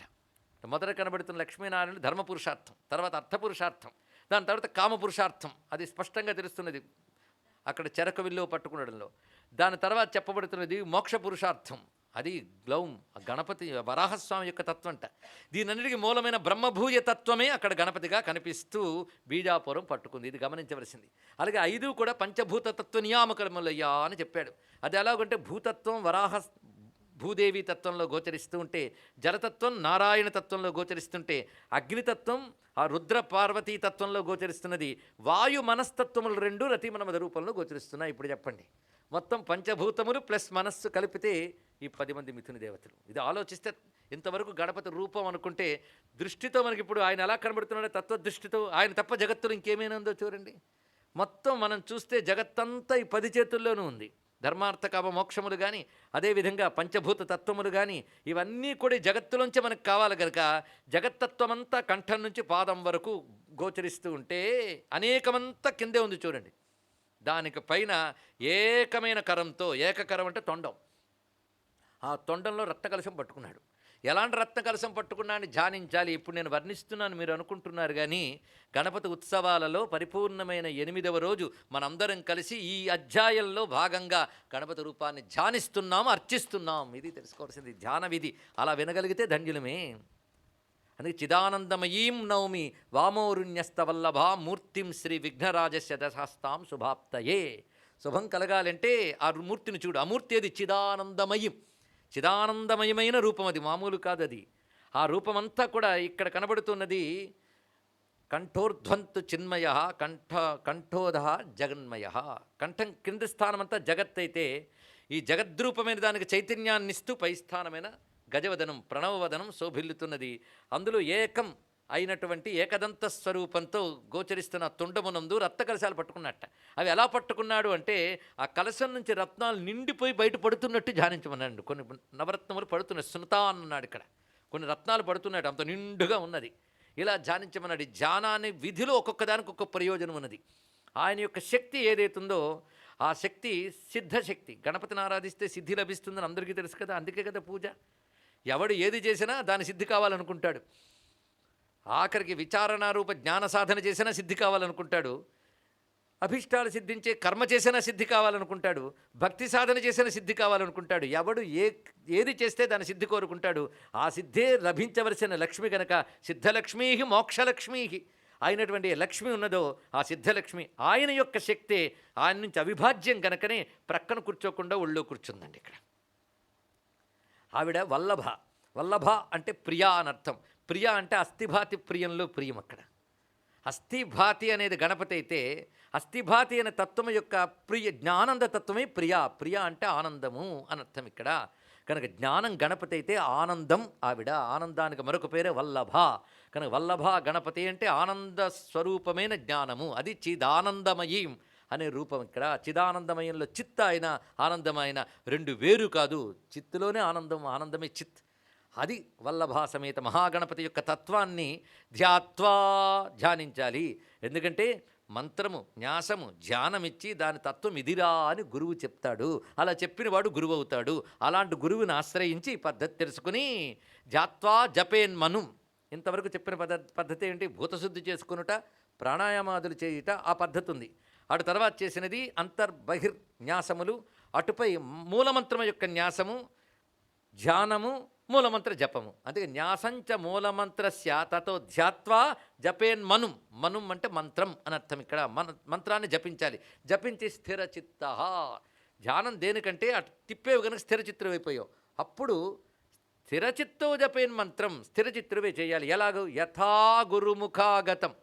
గురుముఖం నుంచి ఎలా వచ్చిందో అలా చేయి. నువ్వు మళ్ళీ కొత్త బీజాక్షరాలు యాడ్ చేసుకుని కొన్ని డిలీట్ చేసి కూడదు.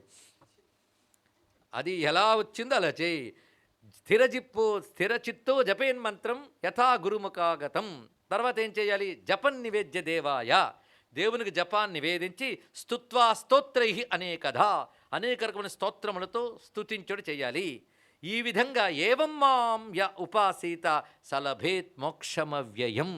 ఈ విధంగా నన్ను ఉపాసించేవాడు తప్పకుండా మోక్షాన్ని పొందుతాడు సుమా. ఉపాసన లేని వాడికి ఉపనిషత్తత్వ సిద్ధి లేదు. అందుకు ఉపాసన విషయం ఉపనిషత్తుల్లో చెప్తున్నారు. కర్మలు ఉపనిషత్తుల్లో చెప్పబడవు. కానీ ఉపనిషత్తుల్లో ఉపాసనా మార్గము, విచారణ మార్గము రెండు చెప్తాడండి.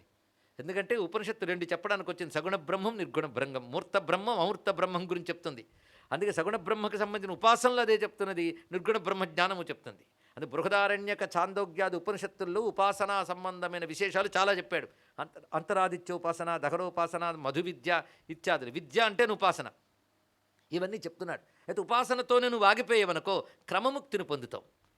ఇందాక చెప్పిన శుక్లగతిలోంచి వెళుతూ వాడికి అడుగుడుగున ఆహ్వానాలు వస్తాయండి. అంటే పగలు, అగ్ని, ఇవన్నీ చెప్పాడు కదా. వాళ్ళు ఒక్కొక్కరు జాగ్రత్తగా తీసుకెళ్తారు. వాడికి దారి రెడ్ కార్పెట్ వేసి క్రమంగా తీసుకువెళ్ళి వాడు సగుణ బ్రహ్మమును ఏ రూపముతో ప్రేమగా, నిష్కపటంగా, నిరపేక్షంగా, నిష్కామంగా, శ్రద్ధగా, భక్తిగా బహిరంగ అంతరంగ సాధనలతో ఉపాసించాడో ఆ లోకంలో తీసిపెడతాయి. అక్కడికి వెళ్ళినవాడు నపునరావర్తంతే, తిరిగి వెనక్కి రాడు, అందులో సందేహం లేదు. ఈ వెళ్ళే క్రమంగా వెళ్ళాడు కదా, దీని క్రమముక్తి అంటారు ఇక్కడ, ఇందులో సందేహం లేదు. అదే నిర్గుణమును తెలుసుకుంటూ ఆ బ్రహ్మమునకు తనకు భేదం లేదని తెలుసుకుంటూ ఆత్మతత్వము ఈ దేహాదులకు అతీతమైన దాన్ని శుద్ధంగా గ్రహించి నిర్గుణ బ్రహ్మముతో అభేదాన్ని పొందినవాడు జీవన్ముక్తుడై వాడు ముక్తిని పొందుతున్నాడు. వీడిది జీవన్ముక్తి, వాడిది క్రమముక్తి. కర్మలు చేసిన వాళ్ళది ఈ లోకాలు ఆ లోకాలు తిరగడం. దీన్ని బట్టి ఏమిటంటే ఎవడు శుక్లపక్షంలో పోతాడో, ఎవడు ఉత్తరాయణంలో పోతాడో, ఎవడు పగలు పోతాడో వాడు తప్పకుండా ముక్తిని పొందుతాడు కదా. మరి ఒక పెద్ద ఆయన కృష్ణపక్షంలో పోయాడండి. అందుకే జాగ్రత్తగా తెలిసివలసింది ఏంటంటే శుక్లపక్ష అభిమాన దేవత, శుక్లపక్షానికి అభిమాన దేవత ఉంటాడు, అలాగే ఉత్తరాయణ అభిమాన దేవత ఉంటాడు. ఈ అర్చిరాది మార్గములు అంటారు, దీన్ని అర్చిరాది మార్గములు అని శుక్లగతికి మరొక పేరు. ఈ అర్చిరాది మార్గముల్లో అధిదేవతలు ఉంటారు. వాడు పోయింది దక్షిణాయనంలోనే అయినప్పటికీ కూడాను వాడు నిజంగా ఉపాసకుడైతే వాడు పోయింది దక్షిణాయనమైన వాడిని తీసుకెళ్ళడానికి ఉత్తరాయణ అభిమాన దేవత, శుక్లపక్ష అభిమాన దేవత వస్తారే తప్ప వాడు దక్షిణాయనంలో పోయాడు కనుక నరకానికి పోతాడు అనుకోవద్దు. ఏంటంటే దక్షిణాయనంలో పోయాడు, ఉత్తరాయణంలో పోయలేదు, ఆ మహాత్ముడు ఏదో అనుకున్నావు అని నువ్వు అనుకుంటే సరిపోదు. మరి కోరి కోరి భీష్ములు వారు ఉత్తరాయణం వచ్చే వరకు ఎలా ఉన్నారు ఎందుకండి అంటే శంకరులు భాష్యం రాస్తూ దాని ప్రశస్తిని చెప్పడం కోసం అలా ఉన్నాడే తప్ప అదే పద్ధతి అని కాదు నాయన అని చెప్పాడు ఇక్కడ. ఒక్కొక్కసారి అలా జరిగిందనుకోండి, ఉత్తరాభిమాన దేవ దక్షిణాయనంలోకి రాగనక్కర్లేదు, అక్కడి నుంచి అటే తీసుకెళ్ళిపోతాడు, అది అంతే తప్ప ఎప్పుడు వెళ్ళిపోయినప్పటికి కూడా ఉపాసకుడి యొక్క స్థితి ఉత్క్రమణం అంటారు. అతడు వెళ్ళే గతి పేరు ఉత్క్రమణము, వాడిని ఉత్క్రమణము అని చెప్పాలి, మిగిలిన విషయంలో కాదు ఇక్కడ. అదే కర్మగతిలో ధూమ మార్గంలో వెళ్తాడు వాడు చంద్రాది లోకములు అంటే మంచి ఆనందానుభవం, ఊర్ధ్వలోకములు ఎందు కర్మఫలమైన ఆనంద అనుభవములు అంటే కర్మజన్యమైన సుఖాన్ని అనుభవించడం కోసం స్వర్గాది లోకానికి వెళ్తాడండి. అది సగుణ బ్రహ్మలోకం వంటిది కాదు. సగుణ బ్రహ్మలోకానికి వెళ్ళినవాడు తిరిగి వెనక్కిరాడు. కానీ స్వర్గాది లోకములకు వెళ్ళినవాడు 21 స్వర్గాలని చెప్పాడు కదా స్వామివారు, అక్కడికి వెళ్ళినవాడు తప్పకుండా ఇక్కడికి దిగి రావాల్సినది ఎప్పటికైనా కర్మానుభవం తర్వాత తెలుసుకోండి. ఇక నరకాల గురించా చెప్పొద్దులేండి, ఎందుకంటే అది వదిలించుకోవాలి కదా తాపత్రయం. అయితే కాస్త నన్ను పట్టుకున్నవాడు కూడా నరకంలోకి వెళ్ళని నిన్ననే అభయం ఇచ్చేశాడు. ఏమాత్రం నన్ను పట్టుకున్నవాడైనా నరకంలోకి వెళ్ళని స్వామి అభయం ఇచ్చేశాడు ఇక్కడ. అందుకే భక్తి పద్ధతి ఏవీ తెలియకుండా ఉపాసన చేసేవాడు అది కర్మ కింద మారి వాడికి మంచి లోకాలకు తీసుకువెళుతుంది, తర్వాత జన్మలోనైనా వస్తుంది. అదే భక్తి తెలిసి బ్రహ్మం అంటే ఏంటో తెలిసి తన ఇష్టదేవతను ఉపాసించాడు అనుకోండి అభేద బుద్ధితో, వాడు తప్పకుండా అర్చిరాది మార్గముల ద్వారా సగుణ బ్రహ్మలోకానికి చేరతాడు. మొత్తం సనాతన ధర్మం యొక్క సారం ఇదేనండి. ఇక్కడ మనం ఉత్తమగతుల గురించే ఇప్పటివరకు చెప్పుకుంటున్నాం, ఇది తెలిస్తే చాలు. మొత్తానికి ఏవం మాం య ఉపాసీత సలభేత్ మోక్షం అవ్యయం, అతడు అవ్యయమైన మోక్షాన్ని పొందుతాడు అని చెప్తూ, మరి ఉపాసన లేకపోతే ఏ ఉపాసనయా హీన ధిగ్నరో వ్యర్థ జన్మభాక్, ఇది బాగా తెలుసుకోవాల్సింది. ఉపాసన లేని జీవుడు వ్యర్థ జన్ముడు. అందుకే తరించాలనుకున్నవాడు సంప్రదాయబద్ధమైన పద్ధతిలో సద్గురువుని ఆశ్రయించి అతడు చెప్పిన పద్ధతిలో ఉపాసన స్వీకరించితేనే తరిస్తాడు. ఉపాసన లేని వాడి జన్మ వ్యర్థము, కనుక ఉపాసన ఉన్నవాడే తరించుతాడు. ఉపాసనకు అంత ప్రాధాన్యం ఉన్నది, ఇది తెలుసుకోవాలి. ఉపాసన లాభం లేదండి అనకూడదు. పాపం అవతలొడ్డుకి ఎలా చేరాలా అని అవతలొడ్డువాడు ఆలోచిస్తున్నాడు. ఈ లోపల పడవ వాళ్ళు వచ్చారు. ఈ పడవెక్కి వెళ్ళాలనుకుంటే ఈ పడవేమి ఒడ్డు కాదండి, ఒడ్డులో అసలు ఏ కదలిక ఉండదు, ఒడ్డులో కదలకూడదు కానీ అక్కడ చేరే వరకు కదలిక పడవ ఉండాలి కదా. కానీ ఒడ్డులో పడవ ఉండదు కనుక నదిలో పడవ ఉండకూడదు అనకూడదు. కనుక ఒడ్డులో పడవ ఉండదు కనుక నాయన నేను చూసొచ్చాను ఒడ్డులో పడవ ఉండదు కాబట్టి ఇంక పడవక్కర్లేదని అనకూడదు. పడవలేని ఒడ్డుకి వెళ్ళడానికి పడవ కావాల్సిందే. కనుక బ్రహ్మమును చేరుకోవడానికి ఉపాసన అనబడే మార్గం అవసరమే, అది లేనిది అది దొరకదు. ఉపాసన లేని వాడికి ఈశ్వరానుగ్రహం ఎలా లభిస్తుందయ్యా? అందుకే కృతజ్ఞతా నివృత్తికై చిత్తశుద్ధికి కర్మాచరణ చేయాలి, ఈశ్వరానుగ్రహం కోసం ఉపాసన చేయాలి. అంతేకాదు శాస్త్రసిద్ధమైన కర్మలు ఎన్ని చెప్పిందో వేదం, అవి మనకు తెలియని కాలంలో బ్రతుకుతున్నాం మనం. ఎన్ని చెప్పిందండి పాప నివారణకై, ఇందాక చెప్పిన స్వర్గాది లోకాలకు వెళ్ళడం, నరకాల్లో పడకుండా ఉండడం కోసం శాస్త్రం చెప్పిన మార్గములు ఎన్నో ఉన్నాయి. కానీ అవేవీ తెలియని పరిస్థితులు ఉన్నాయి, తెలియవు సరికదా, చెయ్యడానికి అనుకూలమైన పరిస్థితులు లేవు. కనుక ఇప్పుడు తరించాలంటే ఒకటే మార్గం ఉన్నది, ఉపాసనయే. ఉపాసన సంపూర్ణ శరణాగతికి హేతు అవుతుంది. అందుకే ఉపాసన ప్రేమతో చేస్తే భక్తి యోగం అవుతుంది, ప్రేమ లేకుండా చేస్తే కర్మయోగం అవుతుంది. గనకనే కర్మ ఉపాసన జ్ఞానం అన్నాం కానీ కర్మ భక్తి జ్ఞానం అనలేదు. ఇది తెలుసుకోండి, ఇక్కడ చాలా జాగ్రత్తగా పట్టుకోవాలి. భక్తి అంటే ప్రేమరూపకమైన చిత్తవృత్తి, శ్రద్ధతో ఉండాలి. అది లేని ఉపాసకులు కూడా ఉంటారండి. చాలామందిని చూడడం కూడా జరిగింది. ఫలానా ఉపాసకుడిని నేమ్ ప్లేటు, ఫలానా ఉపాసకుడిని కార్డు. కానీ శిష్యులు ఎక్కడ కోల్పోతానో శిష్యులని 100 మందికి ఏకకాలం మీద మంత్రం చెప్తానని తీసుకోండి, పద్ధతి లేదు, పాడు లేదు. ఎందుకంటే వాళ్ళు గురువుని చుట్టూ చేరతారని వీడాశ. ఇలాంటి భక్తి లేని ఉపాసకుడు కేవలం మంత్రం చేస్తూ జడంగా ఉండేటువంటి వాళ్ళు అది కర్మ కింద దాన్ని మార్చేశారు ఉపాసనని. అదే భక్తిగా చేసేవాళ్ళు ఉపాసన రసముగా అనుభవిస్తారండి, రసానుభూతి పొందుతారు. అందులోంచి అడుగడుగునా ఆ భగవన్ మూర్తిని తలుచుకుంటే తన్మయులవుతారు. ఆ మంత్రం అంటున్నప్పుడు అందులో స్ఫురిస్తున్న భగవతత్వానికి పరవశించిపోతారు. ఆ నామోచ్చారణతో ఆనందిస్తారు. ఆ స్తోత్రం చేస్తున్నప్పుడు అశ్రువులు రాలుస్తూ అది భక్తి అయిపోతుంది. అప్పుడు కానీ ఉపాసన భక్తి ఎప్పుడవుతుందో గ్రహించాలి. ఇక్కడ భక్తి లేనప్పుడు ఉపాసన కర్మగా మారి భక్తి లేని కర్మ జడమైపోతుంది. భక్తి లేని కర్మ జడము, భక్తి లేని జ్ఞానము శుష్కము. ఇది తెలుసుకోండి. భక్తి లేని జ్ఞానము శుష్కము, భక్తి లేని కర్మ జడము. కానీ ఉపాసన ఎప్పుడైతే భక్తి లేకుండా చేసేవో అది జడమైపోయింది, కర్మలోకి వెళ్ళిపోయింది. దానికి చేతనత్వం లేదు. భక్తి మూడింటికి ప్రాణం ఇచ్చేస్తుందండి. అటు కర్మని అంటే ఉపాసనని రసవంతం చేసేసింది, జ్ఞానం సులభంగా లభించేటట్టు చేస్తుంది. గనక ఆ భగవద్ రసానుభూతి భక్తిలో సాధ్యమవుతుంది. అందుకే భక్తి యొక్క ప్రాధాన్యాన్ని ఇప్పుడు చెప్పబోతున్నాడు గణపతి. దాని మెట్లు ఎలా వేసుకుంటూ వెళ్తున్నాడు. కానీ ఉపాసన అనేది ఎంత అవసరమో గ్రహించాలి. ఇక్కడ ఉపాసన లేనివాడు తరించలేడు సుమా. ఏ ఉపాసనయా హీన ధింగ్నరో వ్యర్థ జన్మభాక్. ఎవరిని ఉపాసించాలి? బ్రహ్మమును ఉపాసించు. బ్రహ్మం అంటే ఏమిటి? అద్భుతమైన మాట చెప్తున్నాడు. శ్రద్ధగా ఇవన్నీ కలుపుకొని ఒక దగ్గర రాసుకుంటే నువ్వు ఉపాసిస్తున్నవాడు వీడు. అది ఎవడు వాడు? యజ్ఞోహం. ఆయన చెప్తున్నాడు ఆ బ్రహ్మమే నిలబడి, యజ్ఞ అహం, నేను యజ్ఞస్వరూపుణ్ణి. కనుక యజ్ఞస్వరూపుడుగా నమస్కరించు. ముందుగా యజ్ఞోహం ఔషధం మంత్ర అగ్ని ఆజ్యంచ హవిర్హుతం. యజ్ఞము, ఔషధము, మంత్రము. యజ్ఞము యందు వినియోగింపబడే మంత్రము అగ్ని, ఆజ్యము, హవిస్సు, హుతము. ధ్యానం, ధ్యేయం, స్తుతిం, స్తోత్రం, నటిర్భక్తి, ఉపాసన త్రయీ జ్ఞేయం పవిత్రంచ పితామహ. నేనెవన్నో చెప్తున్నాడండి గణపతి ఇక్కడ. యజ్ఞాన్ని నేను, ఔషధాన్ని నేను, మంత్రాన్ని నేను, అగ్నిని నేను, అగ్నియందు వేయబడే ఆజ్యము నేను, హవిస్సు నేను, హుతమును నేను, ధ్యానం నేను, ధ్యేయం నేను. ధ్యానము నేనే, ధ్యేయము నేనే. స్తుతి నేను, స్తోత్రము నేను, నతి నేను, భక్తి నేను, ఉపాసన నేనే. త్రయీ వేదము నేను, వేదము ద్వారా తెలియబడే జ్ఞేయము నేను. పవిత్రంచ, సృష్టిలో దేని ద్వారా నువ్వు పవిత్రుడవుతావో అది నా స్వరూపమే. తెలుసుకో, ఇంకోటి కాదు. పవిత్రంచ పితామహ. తాతలకి తాతని నేనన్నాడు గణపతి. పెద్ద తాత అండి, అందుకే తాతలకి తాతని నేనన్నాడు ఇక్కడ. పితామహుడు అంటే బ్రహ్మ అయితే ఆయనకు కూడా బ్రహ్మని నేనన్నాడు ఇక్కడ. తాతలకి తాత అయినా అంటే అతి పురాతనుడు, ఆది, అనాది అని చెప్పడం ఇక్కడ.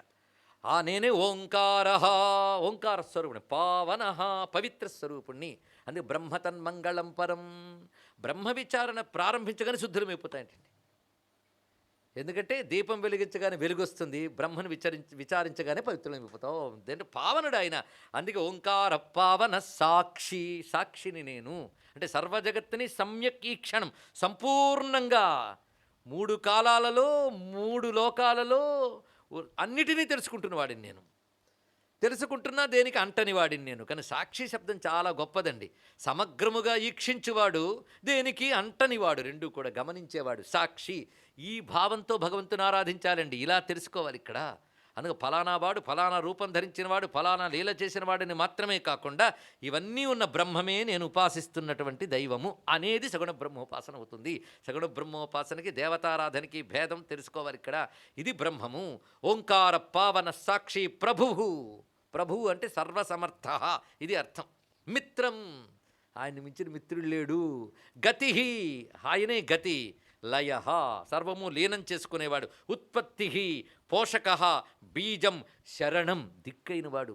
ఆయనే ఉత్పత్తికారకుడు, పోషకుడు. ఆయన ఈ సర్వజగత్తుకి ఉత్పత్తికారకుడు, పోషకుడు. అందుకే అంత శ్లోకం చెప్పి బీజాపూరక దీక్షు కర్మగురుజా చక్రాబ్జపాసుత్పల వ్రియగ్రస్వ విషానర్త కలశ ప్రోజ్జత్కరాంభోరుహ ధ్యేయో వల్లభయ సపద్మకరయా సృష్టోజ్వలద్భూషయ విశ్వోత్పత్తి విపత్తి సంస్థితకర విఘ్నేశ. ఎవడయ్యా విఘ్నేశ్వరుడు అంటే ఉత్పత్తి విపత్తి సంస్థిత. ఉత్పత్తి అంటే సృష్టి, విపత్తి అంటే లయ, సంస్థితి అంటే స్థితి. అంటే సృష్టిలయ మధ్యలో ఉన్నది స్థితి. ఈ మూడు కలిగించేవాడు అంటే యతోవయమాన భూతాన జాయంతే. సృష్టి స్థితిలయ కారకుడైన బ్రహ్మము అతడు. ఆయన నాకు ఇష్టార్థదుడు. నాకు ఏది కావాలంటే అది ఇస్తాడు. నేను ఏది కావాలో సెలెక్ట్ చేసుకున్నానో అది ఇస్తారండి. అందుకని మేము కానీ ప్రార్థిస్తే మోక్షం ఇచ్చిస్తాడు ఏమిటండి? ఎందుకు భయపడిపోకూడదు. ఎంత చేసే మోక్షము వైరాగ్యం ఇచ్చేస్తున్న గతి ఏమిటండి? నీకు అది అక్కర్లేదు నువ్వు అనుకుంటున్నావుగా, ఇవ్వడు. అది కూడా తెలుసుకో. నీకు ఏది కావాలో అదే ఇస్తాడు. కానీ నువ్వేమి పాప నిస్పృహ పడకు. ఇన్నాళ్ళు చెప్తే ఏది అర్థం కాలేదో అది కానీ ఇచ్చేస్తాడా అని భయపడకండి. నీకు ఇది అర్థం కాలేదు ఎందుకంటే అక్కర్లేదు అనుకున్నావు కనుక నీకు ఇవ్వడు. ఇష్టార్థత అనే మాటలో ఉన్నది. నీకు ఏది ఇష్టం అది ఇస్తాడు. ఎంత బాగున్నదండి. ఇక్కడ ఇది శ్లోకం చెప్పుకున్నామా అని ప్రార్థించుకున్నాం. ఇక్కడ అంత విశేషమైన అంశము. అంతే కదా. అసత్ మృత్యు సదమృతమాత్మా బ్రహ్మాహమేవచ. అసత్తు సత్తు నేనే, మృత్యువు అమృతము నేనే. ఇది తెలిసాక మృత్యువు కూడా ఆయనేటండి. అందుకే నమో రుద్రాయ విష్ణవే మృత్యుర్మే పాహి మృత్యవే. మృత్యువుకు నమస్కారం చేస్తుంది హిందూ మతం. ఎంత గొప్పదండి. ఇక్కడ రావాల్సిన సమయంలో అది రావాలి, తీసేసిన సమయంలో తీసేయాలి, ఉంచాల్సిన సమయంలో ఉంచాలి. ఆ రెండూ భగవత్ స్వరూపమే. ఆ చూడగలిగితే అప్పుడు బ్రహ్మము తప్ప మరేది లేదంటే అర్థమవుతుంది. అంతవరకు అర్థం కాదు. ఇదేంటి కనిపిస్తూ ఇంత ప్రపంచం ఉంటే బ్రహ్మం తప్పేం లేదంటాడా అనుకోవద్దు దయచేసి. ఇక్కడ ఆయన ఏం చెప్తున్నాడు? సత్తు నేను, అసత్తు నేనే. దేనికి ఉనికి లేదో ఉనికి ఉన్నట్టు కనబడుతుందో అది నేనే. ఎందుకంటే ఉనికి ఉన్నట్టు కనబడడానికి కారణం ఏంటి? అసలు ఉనికిగా లోపల ఉన్నాను కనుక. ఎందుకంటే అది పాములా కనబడడానికి కారణం ఏంటి? తాడనే ఉనికి ఆధారంగా ఉంది గనక. అలానే ఉన్నాను అక్కడ. అప్పుడు అసత్తు నేనే, సత్తు నేనే. అంతే కదా. అసత్తు సత్తు అంటే అసత్ అంటే కారణం, సత్ అంటే కార్యం. కారణము నేనే, కార్యము నేనే, మృత్యువు నేనే, అమృతము నేనే. ఆత్మా బ్రహ్మ అహమేవచ. ఆత్మ అనే వ్యవహారం ఎప్పుడు వస్తుందంటే సర్వజీవుల్లో అంతర్యామిగా ఉన్నప్పుడు ఆత్మ అనే వ్యవహారం వస్తుంది. అదే బ్రహ్మ అంటే దాన్ని మించింది మరొకట్లేదు కనుక బ్రహ్మ అంటారు. ఇప్పుడు ఇవన్నీ బ్రహ్మ గురించే. దానం, హోమం, దానం హోమస్తపో భక్తి జప స్వాధ్యాయేవచ యజ్జత్ కరోతి తత్సర్వం. ఇవన్నీ నా స్వరూపమే. అందుకే ఇవన్నీ చేసేటప్పుడు ఇప్పుడు ఇవన్నీ నా స్వరూపం అన్నాను కదా. అందుకే దానం చేసినా, జపం చేసినా, యజ్ఞం చేసినా ఇదంతా ఏం చేయాలి? సమే మయి నివేదయేత్. అది నా యందు నివేదించు. నా యందు నివేదించంటే అర్థం ఏంటి? నివేదించుట అంటే ఇవన్నీ నీవే అని నేను తెలుసుకున్నాను స్వామి అనడమే నివేదన. ఇది తెలుసుకోండి ఇక్కడ. అందుకే నువ్వేదో సంపాదించి ఆయన చేతిలో పెట్టావనుకోవద్దు. ఇక్కడ ఇది నువ్వే అని నేను తెలుసుకున్నాను అనే భావమే నివేదన. అందుకే భగవంతుడికి నివేదిస్తాం. అవునా లేదా? భగవంతుడికి దానం చేసామనుకో, నివేదించుట అన్నారు. నివేదించుట అంటే ఇవన్నీ నీవని ఎరుక నాకు కలిగినది స్వామి అంటాం. అప్పుడు నివేదించగానే ప్రసాదం అయిపోయింది. నివేదించనంత వరకు పదార్థమే, నివేదిస్తే ప్రసాదం. అంటే ఇది నీది అని ఎరుక కలిగితే నీది కానిదేది? అప్పుడు నేను అనుభవిస్తున్నవన్నీ నీదే అయినప్పుడు నీ వెలుగు దానిలో కనబడుతుంటే అది ప్రసాదం అవుతుంది. ఇక్కడ నీ శోభ, నీ ప్రకాశం అందరూ స్ఫురిస్తూ ఉండాలి. అందుకే యజ్జత్ కరోతి తత్సర్వం సమేమయి నివేదయేత్. ఒక్కటి మాట, ఇప్పుడు నేను చెప్పిన దానిలో కొన్ని క్రియా సంబంధమైన పదాలు ఉన్నాయి, పరిశీలించవా? దానం, జప, యజ్ఞం, ఉపాసన, పూజ, ఇవన్నీ చెప్పాడే లేదు. ఇవన్నీ నేనే నేనే అంటున్నాడు కదా. కనుక ఇవన్నీ చేసినప్పుడు నాకే అర్పించు. ఎందుకు? నేనేగా. అది నాకు అర్పించు. ఇందులో ఏవైనా కష్టం ఉందండి? ఇప్పటివరకు చెప్పింది సులభమైన ప్రక్రియ చెప్పాడు. అయితే ఇది చేయడానికి అర్హులు ఎవరు? ఇదంతా ఏదో ఒక వర్ణం వారి కోసం అండి, మన కోసం కాదండి అనుకుంటే తప్పు. సరిగ్గా ఇక్కడ చెప్తున్నాడు. అదంతా పురుషులకేనండి, మనకేం లేదని స్త్రీలు అనుకోవడానికి కూడా లేదుట. అందుకే యోషితోత దురాచార పాపాహ త్రైవర్ణికాస్తథ. ఇక్కడ జాగ్రత్తగా తెలుసుకోవాల్సిన త్రైవర్ణికులైన వారు అంటే మొదట బ్రహ్మక్షత్రియ వైశ్యులు మాత్రమే కాదు, అన్ని వర్ణాల వారు కూడా అని చెప్పడం. అంతేగాని ఒకరు తక్కువ ఒకరు ఎక్కువ కాదు. సాధారణంగా లోకంలో వారికి ఉపనయన సంస్కారములు ఉంటాయి కనుక వారు మాత్రమే అనే భావం ఉంటుంది కనుక ఉపనయన సంస్కారం కలిగిన వారు ఈ మార్గంలో ఉండవచ్చు. ఆ సంస్కారాదులు లేని వారు కూడా వెళ్ళొచ్చు. కనుక చాతుర్వర్ణ్యముల వారికి అధికారం ఉన్నది, పురుషులకి అధికారం ఉన్నది, స్త్రీలకి అధికారం ఉన్నది నా పూజ యందు. ఇది తెలుసుకోండి ఇక్కడ. కనుక ఉపాసనా మార్గమునందు స్త్రీలకు కూడా అధికారం ఉన్నది. ప్రతి వారికి వారి వారి పద్ధతులను అనుసరించి ఉపాసన ఇచ్చే పద్ధతి గురువులకు తెలుసు. కానీ గురువులు ఏ పద్ధతిలో చెప్తారో ఆ పద్ధతులు ఉపాసన స్వీకరించాలి, దాన్ని చెయ్యాలి. ఒక్కొక్కరికి ఒక్కొక్క పద్ధతి చెప్పచ్చు గురువుగారు వారి వారి సంస్కారాలను అనుసరించి. కానీ భక్తితో ఉపనయన సంస్కారములు చేసిన వాడు కూడా పొందలేని దాన్ని ఇతర వర్ణము వారు కూడా పొందగలరు భక్తితో. భక్తి గొప్పది. భక్తి గురువాక్యమునందు, గురువు చెప్పిన దైవమునందు అఖండ భక్తి కలిగినప్పుడు వీరైనా వారైనా పొందగలరు. అందుకే అనేక మంది తపస్సులు మేమేమి చేసి ఎన్నో చేస్తున్నా మాకు దొరకని ముక్తి ఈ సాలిపురికి పాముకి ఏనుక్కి ఎలా దొరికిపోయింది, ఆ కన్నప్పకి ఎలా దొరికిపోయింది అనుకున్నట్ట. అయ్యో అని బాధపడ్డట. ఇంతకాలం చేస్తున్నవి వ్యర్థమైపోయా అని బాధపడ్డట. అంటే అఖండమైన ప్రేమ కలిగిన వాడు చేసిన దాన్ని భగవంతుడు తప్పకుండా గ్రహిస్తాడు. ఇంత చక్కటి వాక్యం చెప్పే కూడా హిందూ ధర్మం కొద్దిమంది చేతుల్లో ఉండిపోయింది, కొద్దిమందికి ఉంది అంటే మనలో మనకు తంపులు పట్టి చేల్చడానికి ప్రయత్నిస్తున్న దుష్టమతాల కుట్ర శతాబ్దాల నుంచి జరుగుతున్నది మనకు గనక ఈ అభిప్రాయాలకు వచ్చాం. అందుకే ఈ మాటలో ఆయన చక్కగా చెప్పాడు. ఎవరైనా ఏ వర్ణం వారైనా, స్త్రీలైనా పురుషులైనా అర్హులైనయ్యా. ఇంకా చెప్పాలి అంటే ఎన్నో పాపాలు చేసిన వాడు కూడా అయ్యయ్యో ఇన్ని పాపాలు చేశారైనా భగవత్పూజకు తగునా అని బాధపడక్కర్లేదు. ఇకపై చెయ్యనని నిర్ణయించుకుని పశ్చాత్తప్తుడై భగవంతుడిని ఆశ్రయిస్తే వాడు కూడా పుణ్యాత్ముడే. వాడిని మరి నువ్వు పాపాత్ముడు అనకూడదు. అందుకే ఉపాసన స్వీకారం వరకు నువ్వెవడు వదిలి ఉపాసన స్వీకరించిన తర్వాత నీ గత పాపాలు స్మరిస్తూ పశ్చాత్తాప పడరాదు అని ఉపాసన శాస్త్రం చెప్తాం చూడండి ఇక్కడ. ఎందుకంటే దీక్షాజన్మని ఇచ్చేశాడు గురువు. ఆ ఇచ్చేటప్పుడు పాపాన్ని దహనం చేసి ఒక ప్రక్రియ చేశాడు. ఆ ప్రక్రియలు నీకు తెలియదు. నీ చిత్తంలో పాపాలు ఏ వాసనల రూపంలో పట్టుకున్నాయో వాటన్నిటి దహనం చేసి ఆయన ఇచ్చాడు. కానీ గురువు లభించి మంత్రం నీలోకి ప్రవేశించగానే అంతవరకు పోగు చేసుకున్న పాపరాశి దగ్ధమైపోయింది. అప్పుడు అయ్యో అని గతంలో తలుచుకుని అప్పుడు ఇలా చేసి ఇప్పుడు చేయాలంటే పిచ్చండి అక్కడ. అంతే కదా. ఎప్పుడో కాళ్ళకు బురదంటింది వచ్చో కాళ్ళు కొట్టుకుని ఇంట్లోకి వచ్చేసావు అయిపోయింది. అప్పుడు అక్కడ బురదంటింది ఇంకే బురదేంటి కడిగేసుకున్నాగా. కనుక బురద ధ్యానం అంత చేయకూడదండి, ఈశ్వర ధ్యానం చేయాలి ఇక్కడ. ఆ విధంగా అంత ధైర్యం వస్తుంది వాడికి. అందుకే నేను శుద్ధుణ్ణే అని భావం కలగాలి ఇక్కడ. రాముని వారము మాకేమి విచారము. ఇంకా వాడు ఉపాసనా మార్గంలో ఆయన వాడైపోయాడు. ఆయన వాడైపోయి ఇంకా వాడికేం బాధ. అందుకే నగ్గి నగ్గి నగ్గి నీవేలితి నాకా నీ మాయా అన్నాడు ఇక్కడ. నువ్వేలేవయ్యా నాకేమిటి అన్నాడు ఇక్కడ. అందుకే పరుషమొక్కటే కదా పైడిగా చేసేది అరయ లోహమెట్లున్నా అందుకేమి నాకేం పోయిందయ్యా, నేను ఇంతవరకు ఇనప మొక్కనే, నువ్వు పరశువేదివి తగిలేవిగా బంగారం అయిపోయాను అన్నాడు ఇక్కడ. ఎంత గొప్ప విషయం. ఆ పరశువేది ఎలా తగిలించాలో తెలిసే పద్ధతి పేరు ఉపాసన. అది అందించే పరశువేదిని అందించేవాడు గురువు. ఇది పద్ధతి. కానీ గురువుని ఆశ్రయించడం, ఉపదేశం పొందడం, నిస్సందేహంగా మార్గంలో ఉన్నవాడు తప్పకుండా నన్ను పొందుతాడు అని భగవానుడు ఎంత చక్కటి అభయమిచ్చాడు. ఈ యోగం అధ్యాయం పేరు ఉపాసనా యోగము. ఎంత విశేషంగా చెప్పారండి. అందుకు ఒక్క మాట చెప్తున్నాను ఆయన, మదాశ్రయాహ విముచ్యంతే. ఎవడైనా సరే నన్ను ఆశ్రయించిన వాడు విముక్తి పొందుతాడు. మదాశ్రయాహ విముచ్యంతే. ఈ మాటను గుర్తుపెట్టుకుంటే చాలు. నన్ను ఆశ్రయించినవాడు అంటే నివే దిక్కను నన్ను పట్టుకున్నవాడు ఎవడైనా విముచ్యంతే. నవినశ్యతి మద్భక్త. ఏమి చెప్తున్నాడు మా గణపతి? నా భక్తుడు నశించడు, తరించుతాడు. నాత్వే మామద్విభూతయ. ఎందుకంటే నేను నా విభూతుల రూపంతో ప్రపంచమంతా వ్యాపించున్నాను. నీకు తెలుసా? నేను లేనిది ఎక్కడున్నది? విభూతులు అంటే సృష్టి ఆయనదే అని చెప్పాడు కదా. కానీ ఆయనదని తెలుసుకోలేకపోతున్నాం కదా. అందుకో ప్రక్రియ చేయి. సృష్టిలో నువ్వు చూస్తున్న వాటిలో ఏది ఉత్కృష్టముగా కనబడుతుందో అది నా ప్రకాశమని ముందు తెలుసుకో. అప్పుడు క్రమంగా నన్ను తెలుసుకోగలవు. అంటే గంగ ప్రవహిస్తుంది, అంతా గంగే ప్రవహిస్తుంది. కానీ అందులో దిగడానికి ఘట్టాలుంటాయి, అందులోంచే దిగాలి గంగలోకి. అలాగే జగత్తంతా నేనున్నప్పటికీ నేననే అనుభవానికి రావాలంటే విభూతులనే ఘట్టముల ద్వారా నాలోకి ప్రవేశిస్తావు. అది విభూతులనే చెప్తున్నాడండి. సనాతన ధర్మంలో విభూతులనే చాలా విశేషం. విభూతులు అంటే దేని యందుకు ఉత్కృష్టత కనబడుతుందో దాన్ని భగవత్ స్వరూపముగా నమస్కరించుటయే విభూతి. తాను ఏ దేవతను ఉపాసిస్తున్నాడో ఉపాసింపబడే దేవతయే ఈ విభూతుల రూపములతో విశ్వమంతా వ్యాపించి ఉంది. దీన్ని విభూతి అంటారు.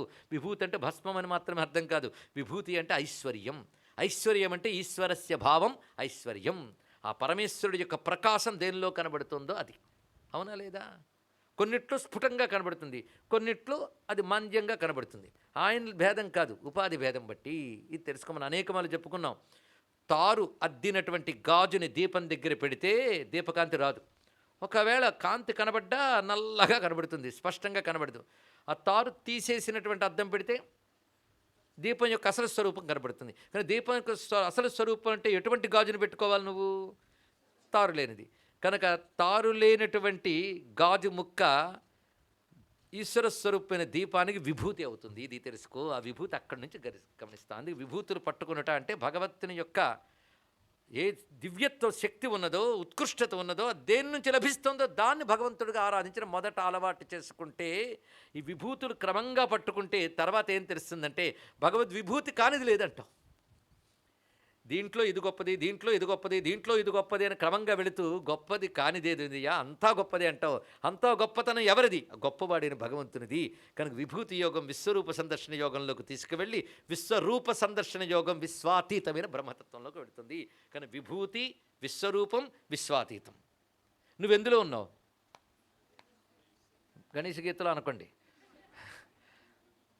మనం ఉన్నది విశ్వంలో.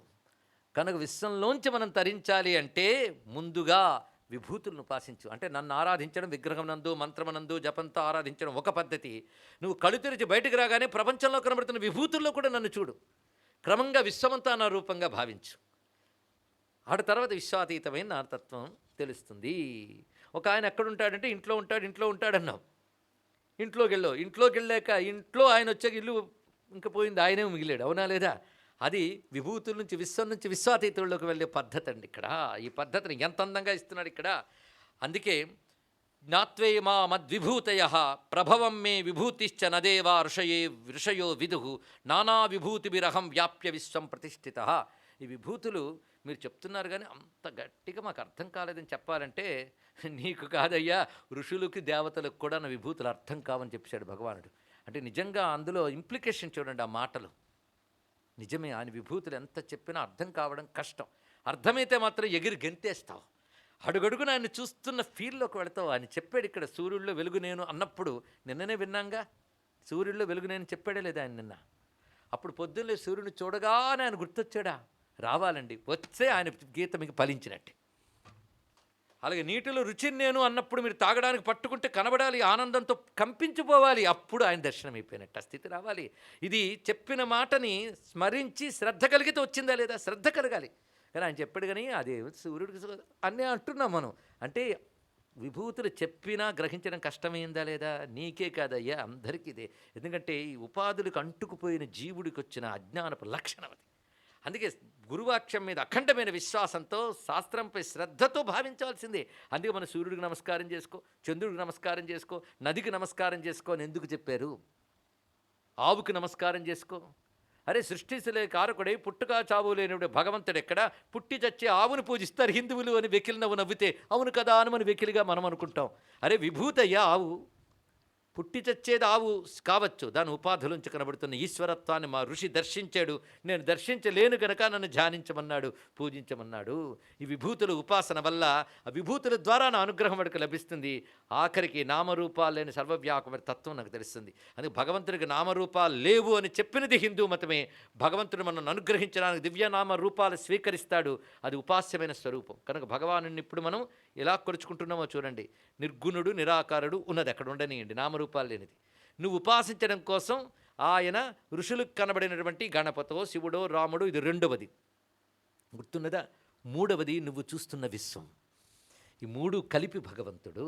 కనుక నువ్వు చూస్తున్న విశ్వము కేవలం ధ్యానించి జపించవలసినటువంటి దివ్యమంగళ విగ్రహము, మూడవది నామరూపాతి తత్వం, మూడు ఒకే పరమాత్మ. ఇది తెలుసుకో ఇక్కడ. అని భగవద్ ఉపాసన పద్ధతిలో నువ్వు ఒక నామరూపమును ఉపాసిస్తూ ఉంటావు కొంతసేపు, మిగిలిన తర్వాత అంతసేపు ఉన్నదేది ప్రపంచమేగా. అప్పుడు ప్రపంచంలో నన్ను చూడడం అలవాటు చేసుకో. అది నా విభూతులను ఉపాసించుట. క్రమంగా విశ్వములో భగవంతుడిని ఆరాధించుట, నామ మంత్రములతో రూపముతో యంత్రముతో ఆరాధించుట, క్రమంగా తదతీతమైన బ్రహ్మముగా గ్రహించుట. ఈ మూడు పద్ధతులు హిందూ మతం చెప్తుంది. ఈ మూడు ఉత్కృష్టములే, ఇది గ్రహించు. అందుకే మూడింటిని చెప్తున్నాడు ఇక్కడ. జ్ఞాత్వే మా మద్విభూతయ ప్రభవం మే విభూతిశ్చ నదేవా ఋషయో విదుహు. నా యొక్క ప్రభవం, నేను ఏ విధంగా కలుగుతాను, ఏ లీలలు చేస్తాను అనేవి కానీ, నా విభూతులు కానీ దేవతలు తెలుసుకోలేరు, ఋషులు తెలుసుకోలేరు. నానా విభూతిభి అహం వ్యాప్య విశ్వం ప్రతిష్ఠిత. నానా విభూతులతో నేను ఈ విశ్వమంతా వ్యాపించి ప్రతిష్ఠితున్నై ఉన్నాను. స్వామి చెప్తున్నాడు ఈ మాట. ఒక్కసారి ఈ భావంలోకి తెచ్చుకోవాలి. ఈ క్షణమైన ఇవాళ మనం పరిపూర్ణమైన ఉపాసన చేసుకుంటున్నాం. ఇంతవరకు మంత్రం చెప్పుకున్నాం, చెప్పలే? గణేశ నామమే మంత్రం, మరొకటి ఏమీ అక్కర్లేదు. అదేవిధంగా శ్రీ మహాగణపతయే నమః అని ప్రతిరోజు చెప్పడం జరుగుతుంది. ఒకానొక ప్రేరణతో చెప్పడం జరుగుతుంది, అంతకు మించి వివరం చెప్పను నేను.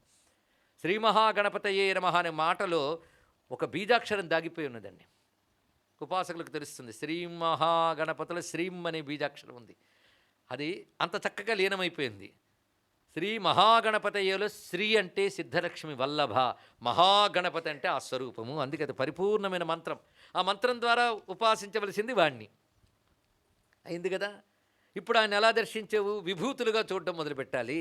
నా విభూతుల గురించి, నా పుట్టుక గురించి. భగవంతుడి పుట్టుకంటే నిన్ననే చెప్పుకున్నాం. ఆయన అవతరించుట, లీలలు చెయ్యుట, ఇవి అంత తేలిగ్గా దేవతలకి ఋషులకు కూడా తెలియదు. ఒక్క మాట తెలుసుకో వరేణ్యా, నేను నానా విభూతిభి అహం వ్యాప్య విశ్వం ప్రతిష్ఠిత.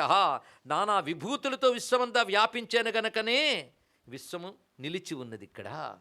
సూర్యుడిలో కాంతి నేను అది విభూతి అండి. ప్రతి దానిలో విభూతి ఉంది. కనుక కొన్నిటిలో గొప్పది చూస్తావు, ప్రతి దాంట్లో గొప్పది చూడడం మొదలెడతాం. అది ఎలాగో అంటే, గొప్ప కన్ను అంటే ఎంత దూరమైనా చూడగలిగే కన్ను. కానీ ఏదో ఒకటి చూడగలిగే శక్తి కన్నులో ఉందిగా. కనుక ఈ కంటిలో చూడగలిగే శక్తి విభూతి, చెవికి వినగలిగే శక్తి విభూతి. విభూతిని చూడడం అంటే చూడండి ఇక్కడ. ఇవి నువ్వు కనుక్కుంటే వచ్చాయా? అప్పుడొక్కసారి ధ్యానానికి కూర్చోండి. ఈ రూపముగా గణపతి నాలో ఉంటేనే ఇలా ఉన్నాను గనక.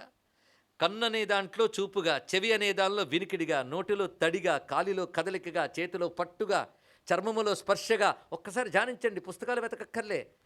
ఉన్నప్పుడు ఎన్నొచ్చాయి? కన్ను, ముక్కు, చెవి. కానీ వీటన్నిటిలో ఉన్నవాడు ఒకడే. కానీ కన్ను, ముక్కు, చెవి అనగానే గణం. వీటన్నిటిలో విభూతులుగా ఉన్నవాడు ఒకటి పతి, గణపతి అని భావించు. కానీ గణపతి నామ వివేచనమే మోక్షం, మరొకటి కాదు, ఇంకోటి కాదు. నామ వివేచనయే ముక్తి హేతువైపోతుంది. ఇలా చెయ్యు. అందుకే నానా విభూతిరహం వ్యాప్య విశ్వం ప్రతిష్ఠిత. యత్ శ్రేష్ఠతమం లోకే సా విభూతిర్నిబోధమే. గణేశ గీతలో డెఫినేషన్స్ లాంటి వాక్యాలు అందంగా ఉన్నాయి. తేటగా చెప్పేశాడు. ఇందాక కూడా ఎంత అందంగా చెప్పాడు. శుక్లగతి, కృష్ణగతి, బ్రహ్మము, సంసారం. బ్రహ్మం అనగానే క్షరము, అక్షరము, శుద్ధము. ఎంత అందమైన విషయాలు. అలాగే ఇక్కడ కూడా యత్ శ్రేష్ఠతమం లోకే సా విభూతిర్నిబోధమే. సృష్టిలో ఏది శ్రేష్ఠతమం, అత్యంత శ్రేష్టమనిపించుకుంటుందో అదే నా విభూతిని తెలుసుకుని నన్ను పూజయేన్మాం ప్రయత్నేన, ప్రయత్నపూర్వకంగా పూజించు. ఎందుకంటే పూజ ప్రయత్నంగానే చేయాలండి. అందుకని ప్రయత్నపూర్వకంగా సీరియల్ చూడము, ప్రయత్నపూర్వకంగా ప్రపంచం తిరుగుము, ప్రయత్నపూర్వకంగా తినుము, తాగుము అని ఎవరు చెప్పక్కర్లేదు. అలాగూ చేస్తూనే ఉంటాం. పూజకి ప్రయత్నం అవసరం. ఎందుకంటే అభౌతికమైన విషయం గనక, భౌతిక అలవాటైపోయిన ఇంద్రియాలను నట్టుకున్న మనస్సు వెంటనే అటు వెళ్ళదు. అందుకే ప్రయత్నపూర్వకంగా. గురువు తిడతాడు, మందలిస్తాడు. ఇదా నువ్వు చేసేది? ఇంతేనా చేస్తున్నావు? లే, తెల్లవారంలే చెయ్యి అంటాడు. బద్ధకాన్ని వదిలిస్తాడు. ఎంత ప్రయత్నం చేయించడమే కదా. ఇప్పటికి ఎంత ఆయువైపోయిందో, మిగిలిందైనా సార్థకం చేసుకోవద్దు. అందుకే ప్రయత్నేనా పూజయేన్మాం. అలా చేస్తే తత్తత్తిష్టఫలం లభేత్. కానీ తత్తే ఇష్టమైతే ఆ ఫలం కూడా లభిస్తుంది. అది వేరే విషయం. అనగానే ఒకసారి నమస్కారం చేస్తూ, నీ లీలా విభూతులు నాకు ఇదివరకు నారదులు వారు వచ్చి చెప్పారు అన్నాడు. అంటే గత కథలో వరేణ్యుడి వద్దకు నారదుడు కూడా వచ్చి గణపతి గురించి చెప్పాడు. పూర్వకథల్లో జరిగిన అంశములు. అంత సాధన ఉంది గనకనే ఇప్పుడు కనబడ్డాడంటే ఆయన. నేను గణేశకి చెప్పడానికి కూర్చున్నాను కనుక వరేణ్యుడి ఇతివృత్తం చెప్పలేదు. కానీ పూర్వేతి వృత్తములో అతడి సాధన, అతడి భక్తి, అనన్యమైన భక్తి, దానికి నారదాది మహర్షుల యొక్క సదుపదేశం, సత్సంగం అన్నారు కదా, అవన్నీ ఉన్నాయి. అది భగవన్ నారదో మహ్యం తవ నానా విభూతయ ఉక్తవాంస్తాం అహం వేద నా సర్వాస్సోపి వేత్తిత్తా. ఆ నారదుడు కూడా నాకు అనేక లీలా విభూతులు చెప్పాడు, నేను విన్నాను. కానీ ఆయన కూడా మాట అన్నాడు. ఏమని? నా సర్వాస్సోపి వ్యక్తి. ఆయన కూడా నాకు కొన్ని ఆయన విభూతులు చెప్పాను, కానీ పరిపూర్ణముగా ఆయన విభూతులు చెప్పే శక్తి నాకే లేదు అన్నాడు. ఆ మాట కృష్ణుడు ఎన్నో విభూతులు చెప్పానంటే విభూతి యోగంలో ఇవే అనుకోకు, నా విభూతులకు అంతము లేదన్నాడు. కానీ విభూతులు కూడా అనేకమైపోయాయి. నేను అనంతుణ్ణి కనుక విభూతుల అనంతములు అని వివరిస్తూ త్వమేవ తత్వత సర్వాహ. కనుక విభూతుల గురించి పూర్ణంగా తెలిసిన వాడెవరు? నీకు తెలుసు. విభూతుల గురించి నీకే తెలుసు, ఇంకెవరికి తెలియదు. నారదాదులు చెప్పారు, ఏమనేమి చెప్పలేమని. అంటే వాళ్ళకి తెలియదని కాదు, వాళ్ళు అనుభవించింది మాటల్లో చెప్పలేరని. ఇది తెలుసుకోండి. కొంతమంది చెప్పలేరు అంటే అసమర్థులని కారు, మాట కందని తత్వం వాళ్ళు అనుభవిస్తున్నారు కనుక మాటలోకి దించలేరని అర్థం. ఇది గ్రహించాలి ఇక్కడ. అదే వాడు చెప్పలేడండి అని అన్నప్పుడు వాడే చెప్పలేరు, నువ్వు చెప్పగలవా అనడం కాదు ఇక్కడ. అయితే బ్రహ్మం ఉన్నదే ఆయన చేయగలడు. ఆయన అసాధ్యం, ఆయనకి అసాధ్యం అనేది లేదుగా, దేన్నైనా చెప్తాడు. అందుకే త్వమేవ తత్వత సర్వాహ వేత్సితా ద్విరదాననా నిజరూపమిదాని మే వ్యాపకం చారు దర్శయ. నువ్వెందుకేమన్నావు? నా విభూతులతో అంతా వ్యాపించేను అన్నావు. మరి నేను అంతా చూస్తున్నా, నీ విభూతులు వ్యాపించి నువ్వు ఉన్నావని తెలియడం లేదు. కనుక నాకు అది తెలియాలయ్యా ఇవాళ ఎలాగైనా సరే విభూతులతో నువ్వే అంతా వ్యాపించి ఉన్నావు అంటే విభూతులన్నీ ఒక్కచోట నీ రూపంగా నాకు తెలియాలి అని అడగగానే ఓహో ఏకస్మిన్మయి పశ్యత్వం మొత్తం విశ్వమంతా వ్యాపించిన నా విభూతుల్ని ఒక్కచోట చూడాలనుకుంటున్నావా అన్నాడు. ఇక్కడ ఇది తెలుసుకోవాల్సిన గొప్ప రహస్యం అండి. ఎందుకంటే మన కంటికి ఏకకాలంలో ఏక వస్తువుని చూస్తుంది, అవునా లేదా? ఇక్కడ విశ్వరూపాన్ని కాన్సెప్ట్ని అర్థం చేసుకోవాలి అంటే ఇక్కడ మనం కూర్చున్నామంటే ఇది దాటి వెనకాలేముందో తెలియదు, లేదా మధ్యలో విసుగుని వెనక్కి తిరిగేవాడికి ఆ గోడ దాటి వెనకాలేముందో తెలియదు. ఇక్కడ కనుక చూపుకి ఎంత పరిధి ఉందో అంతే చూస్తున్నాం, ఇంకెక్కడేముందో మనకు తెలియదు. అంటే మనకున్న పరిధి ఏకకాలంలో ఏకదేశం, అంతేకాదు ఇవాళ ఇక్కడ ఉన్నప్పుడు నిన్నది ఇక్కడ చూడలేం, రేపటిది ఇక్కడ చూడలేం. కానీ విభూతులు ఇక్కడే ఉన్నాయా? నిన్ననే ఉందా? ఇవాళ ఉందా? రేపు ఉందా? అన్ని చోట్ల అంటే అన్ని కాలముల యందు అన్ని దేశముల యందు, దేశం అంటే స్పేస్, కాలం అంటే టైం, అన్ని కాలాల్లో అన్ని దేశాల్లో విభూతులు ఉన్నాయిగా. అన్ని కాలాల్లో అన్ని దేశాల్లో ఉన్న విభూతులని ఒక్కచోట చూడడం సాధ్యమవుతుందా? చెప్పండి, ఇంపాసిబుల్. కాబట్టి అయితే నేను అన్ని కాలాల్లో అన్ని దేశముల యందు అన్ని విభూతులతో వ్యాపించి ఉంటాను విశ్వములో అని ఆయన చెప్పాడు. అనంతుడు గనక అనంతుడివైన నిన్ను చూడగలిగేటటువంటి అనంతత్వ శక్తి నా ఇంద్రియాలకి లేదు, ఇంద్రియాలను అంటిపెట్టుకున్న మనోదృష్టికి లేదు. కానీ ఉబలాటం మాత్రం చాలా ఉన్నది. పీకసన్నం ఆశలావను సామెత. కనుక ఇంద్రియాలకా పరిమితి, నువ్వా అపరిమితుడువు, నేను ఎలాగా అని ఈయన అనలేదు. కానీ ఆశ మాత్రం చెప్పాడు, నేను అనంత విభూతుల్ని నాకు చూడాలనుంది అని. అనంత విభూతుల్ని నాకు చూడాలనుంది. నారదుల వారు కొన్ని చెప్పారు కానీ ఆయనంతా చెప్పలేనని చెప్పాడు. కానీ అనంతమైన విభూతుల్ని అనుభవానికి రావాలి, చెప్పడం వేరు. అదే కూర్చో, టీ ఉందా నీకు? అయితే చెప్తాను విను అని విభూతులు లిస్టు చెప్పడమా? అనంత విభూతులు ఒకే పరమాత్మ స్వరూపమని అనుభూతి రావాలండి. అనేక విభూతులు ఏకమైన పరమాత్మ యొక్క స్వరూపమనే అనుభూతి రావాలి. అది రావాలి అంటే ఏకస్మిన్మయి, ఆ పదంలో ఉందండి విశ్వరూప శబ్దం. ఏకస్మిన్మయి పశ్యత్వం విశ్వమేత చరాచరం. ఫలానాది శ్రేష్టం అన్నాను కదా, అసలు శ్రేష్టం కానిది లేదు. ఎందుకంటే శ్రేష్ఠుడినైన నేను అన్నిట్లో ఉన్నాను గనక అని చెప్పి అది చూస్తే నువ్వు ఆశ్చర్యపోతావు. మొత్తం కలిపి ఒక్క చోట కావాలి అంటే ఏకకాల ఏకదేశ పరిమితమైన ఈ దృష్టి సరిపోదు గనక జ్ఞాన చక్షురహంతేద్య సృజామి స్వప్రభావత. ఏకకాలంలో నా అనంత విభూతుల్ని దర్శించగలిగే స్థితి నీకు నేను కల్పిస్తున్నాను. జ్ఞానచక్షువుని నేను సృజించిస్తున్నాను. దీన్ని బట్టి తెలుసుకోవాల్సింది సర్వవ్యాపకమైన బ్రహ్మమును అనుభవానికి తెచ్చుకోవాలంటే మన వల్ల కాదు, ఆయన అనుగ్రహించి దృష్టినివ్వాలి. అది ఇక్కడ ఆ దృష్టి జ్ఞాన దృష్టి. ఆ జ్ఞాన దృష్టి కలవాడికి సర్వం బ్రహ్మమే జగత్. అది ఇప్పుడు కనబడుతున్నది. అది ఎలా ఉన్నది? ఏకస్మిన్మయే పశ్యత్వం విశ్వమేత చరాచరం నానాశ్చర్యాని దివ్యాని పురా అదృష్టాని కేనచిత్. ఎవ్వడూ ఇంతవరకు చూడలేనిది. జ్ఞానచక్షురహంతేజ్య సృజామి సప్రభావత. చర్మచక్షు కథం పశ్యేత్ మాం విభుం అజం అవ్యయం.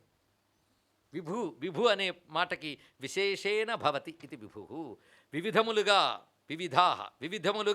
విశేషముగా అవగలిగే నేను అవ్యయుణ్ణి, అజుడిని, జన్మరహితుణ్ణైన నన్ను విశ్వరూపుడుగా చూడగలగాలంటే చర్మచక్షు కథం పశ్యేత్. ఇంద్రియ రూపమైన చక్షు ఎలా చూడగలదు? అందుకే జ్ఞానచక్షురహం తేజసృజామి స్వప్రభావత అని. తతో రాజావరేణ్యస్స దివ్యచక్షురవైక్షత ఈశుతు పరమం రూపం గజాస్య మహాద్భుతం.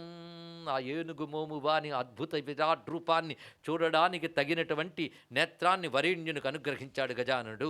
అప్పుడు వెంటనే దర్శనమిచ్చాడు గణపతి.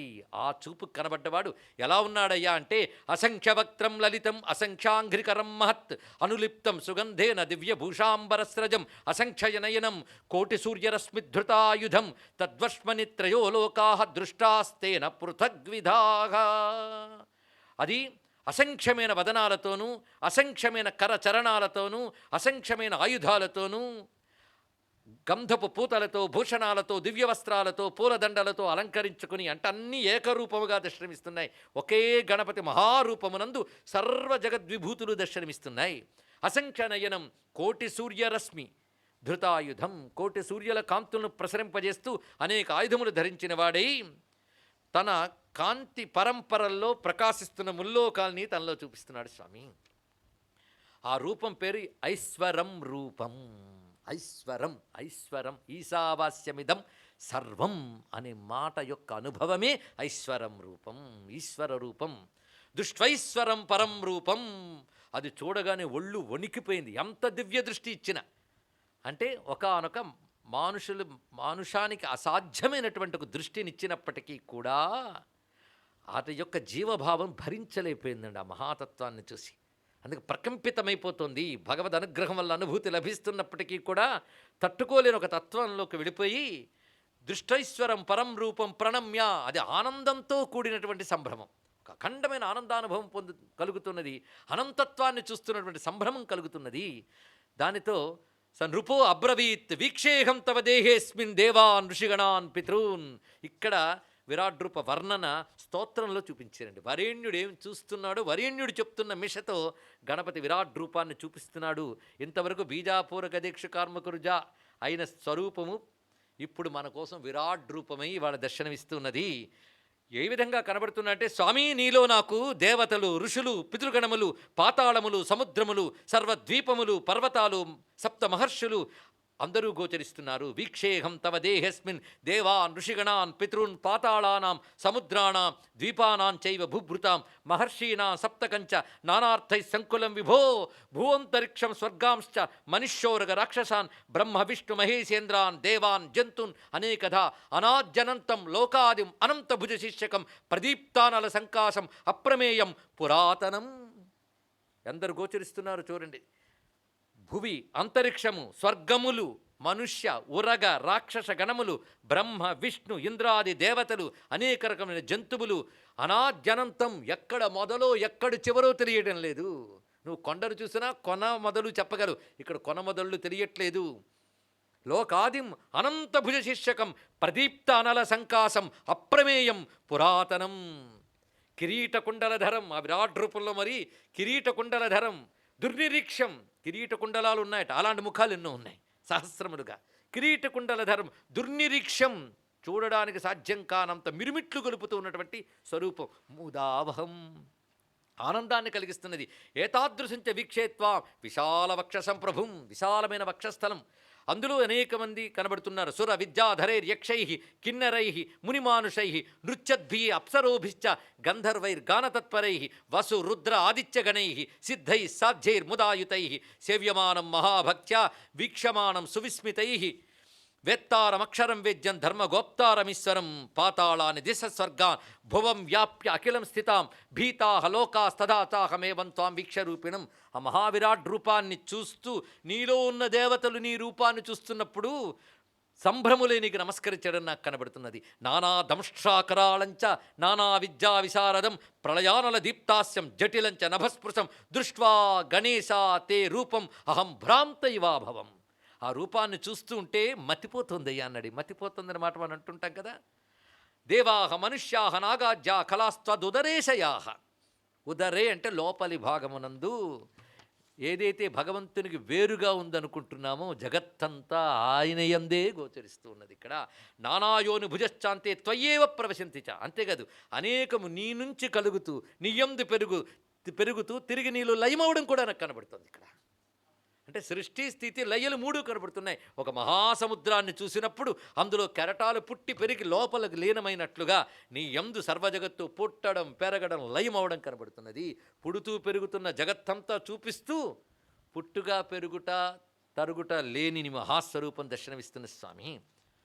అద్భేరుత్పత్యమానాస్తే యథా జీమూత బిందువ త్వమింద్రోగ్నిర్యమశ్చైవ నిరుతిర్వరుణో మరుత్ గుహ్యకేశస్తథైశాన సోమ సూర్యోఖిలం జగత్ నమామి త్వామతస్వామిన్ ప్రసాదం మే కురుమేధునా. అనుగ్రహించు అనుగ్రహించు అంటున్నారు. ఇదే మాటని సరిగ్గా ఎప్పుడో సృష్ట్యాది యందు బ్రహ్మదేవుడు ప్రణవం ధ్యానిస్తూ ఉంటే గోచరించేటండి ఏనుగు మొహంతో తెల్లగా. ఆనందపరుషుడు చూపిస్తుంటే ఆయనకు చూపించేట విరాట్ రూపం. అది గణేశ తాపిని ఉపనిషత్తు చెప్తోంది. దాన్ని యథాతథంగా స్వీకరించి చెప్తూ సర్వాత్మా స్వరూపం ఇప్పుడు చూస్తే దానికి ఒక పేరు పెట్టాలి. ఏమిటి? సర్వాత్మా. రెండో పేరు సర్వదేవాత్మా. ఎక్కడ దాకా ఉందయ్యా? ఆ సత్యలోకం ఏదో అనుకుంటున్నా మనకు తలపై కనబడుతుంది. దిక్కులా అవి నీ చెవులై కనబడుతున్నాయి. సర్వాత్మ సర్వదేవాత్మ బ్రహ్మమూర్ధ కకుప్శ్రుతి బ్రహ్మాండ కుంభ చిద్వ్యోమపాల సత్యశిరోరుహ జగజ్జన్మలయోన్మేష నిమేషగ్నియర్క సోమదృక్. అగ్నియర్క సోమదృక్ వాటి రెప్పలు ఎలా ఉన్నాయంటే సృష్టి స్థితిలో ఎల్లాగా రెప్పలు తెరిచి మూస్తూ ఉన్నాం. గిరీంద్రైకరద ధర్మాధర్మోష్ట ధర్మాధర్మములు పెదవులుగా కనబడుతున్నాయి. గిరీంద్ర పర్వతాలు దంతములుగా గోచరిస్తున్నాయి. పైగా తొండమెత్తి ఘీంకరిస్తుంటే సామబృంహిత గ్రహర్క్ష దశన అలా తెరిచినప్పుడు పళ్ళు కనబడుతున్నాయటండి. అవేమిటంటే గ్రహ నక్షత్రాలు అక్కడ గోచరిస్తున్నాయి. వాణి జిహ్వ మధ్యలో నాలిక తీస్తున్నట్ట ఆ సరస్వతీదేవి అక్కడ గోచరిస్తున్నది. కనుక ఇంద్రియములు కావు దేవతాశక్తులు వాసవనాసిక. అందుకే శక్తులు కలిగిన ఇంద్రియాలు మనవి, శక్తులే ఇంద్రియాలైన వాడు భగవంతుడు. అది గ్రహించవలసింది ఇక్కడ. గ్రహర్క్ష దశన ఆ శక్తులేవో చూడు. అందుకే భగవంతుడిని ఎలా చూడాలో నేర్చుకోవడం కోసం చూపిస్తున్నాడు ఇక్కడ. గ్రహర్క్ష దశనో వాణీ జిహ్వా వాసవనాసిక కులాచలాంస సోమార్కఘంటో రుద్రశిరోధర నదీనదభుజ సర్పాంగుళీక తారకానక భ్రూమధ్య సంస్థితకరో బ్రహ్మ విద్యా మదోత్కట. ఆ మదించి ఆ ఏనుగలా తలూపుతుందుటండి. మదమెక్కిన మదజలం కారుతుంటే పరవశించిన ఆనంద స్థితి. ఏమిటయ్యా ఆనందం అంటే అద్భుతమైన మాట చెప్పాడు. బ్రహ్మ విద్యా మదోత్కట. స్వామికి పేరు చాలా సిద్ధమండి. ఆ బ్రహ్మానంద రసానుభవమే ఆ మదజలం, ఆ మదగజం యొక్క వదనం. అక్కడ మదఘూర్ణిత రక్తాక్షి మదపాటల గండభూ. అమ్మ పోలికే, అమ్మే ఆయన. వ్యోమనాభి శ్రీహృదయ వ్యోమనాభి నాభ్యా ఆసీదంతరిక్షం వ్యోమనాభి శ్రీహృదయ. లక్ష్మీదేవి వక్షస్థలంలో ప్రకాశిస్తోంది. మేరుపృష్ఠ అర్ణవోదర కుక్షిస్థ యక్షగంధర్వ రక్షకిన్నర మానుష పృథ్వీకటి సృష్టిలింగ శైరుర్దస్రజానుక పాతాళజంఘో మునిపాత్ కాలాంగుష్టస్త్రయీతను జ్యోతిర్మండలలాంగూల. అది ఆ విరాట్ రూపం. ఇది వర్ణిస్తూ ఉంటే హృదయంలో అక్కడ ఉన్నట్టు కనిపించిందా లేదా? ఎదురుగా కనబడిందా? హృదయంలో కదా. అంత విరాట్ రూపం. ఎంత దయ కాకపోతే హృదయాలాన నిశ్చల. ఆ హృదయంలో కొయ్యకి కట్టుకుపోయింది రెండు ఆ ఏనుగు. అంటే భక్తితో ధ్యానంతో కట్టుబడిపోతాడు. ఎందుకంటే హృత్పద్మ కర్ణికాశాలి వియత్కేలి సరోవర. ఎక్కడయ్యా ఉంటాడంటే హృదయ పద్మం, అందులో కర్ణిక, అందులో ఒక చిన్న కర్ణికలో కేసరము, ఆ కేసరం లోపల మహాసముద్రం అందులో ఉంటాట. ఇది తెలియాలంటే యోగ వాసిష్టంలో అత్యంత సూక్ష్మంలో కూడా అనంతత్వం ఏమిటో దర్శనం. ఇక్కడ అంత లోతైన మాట.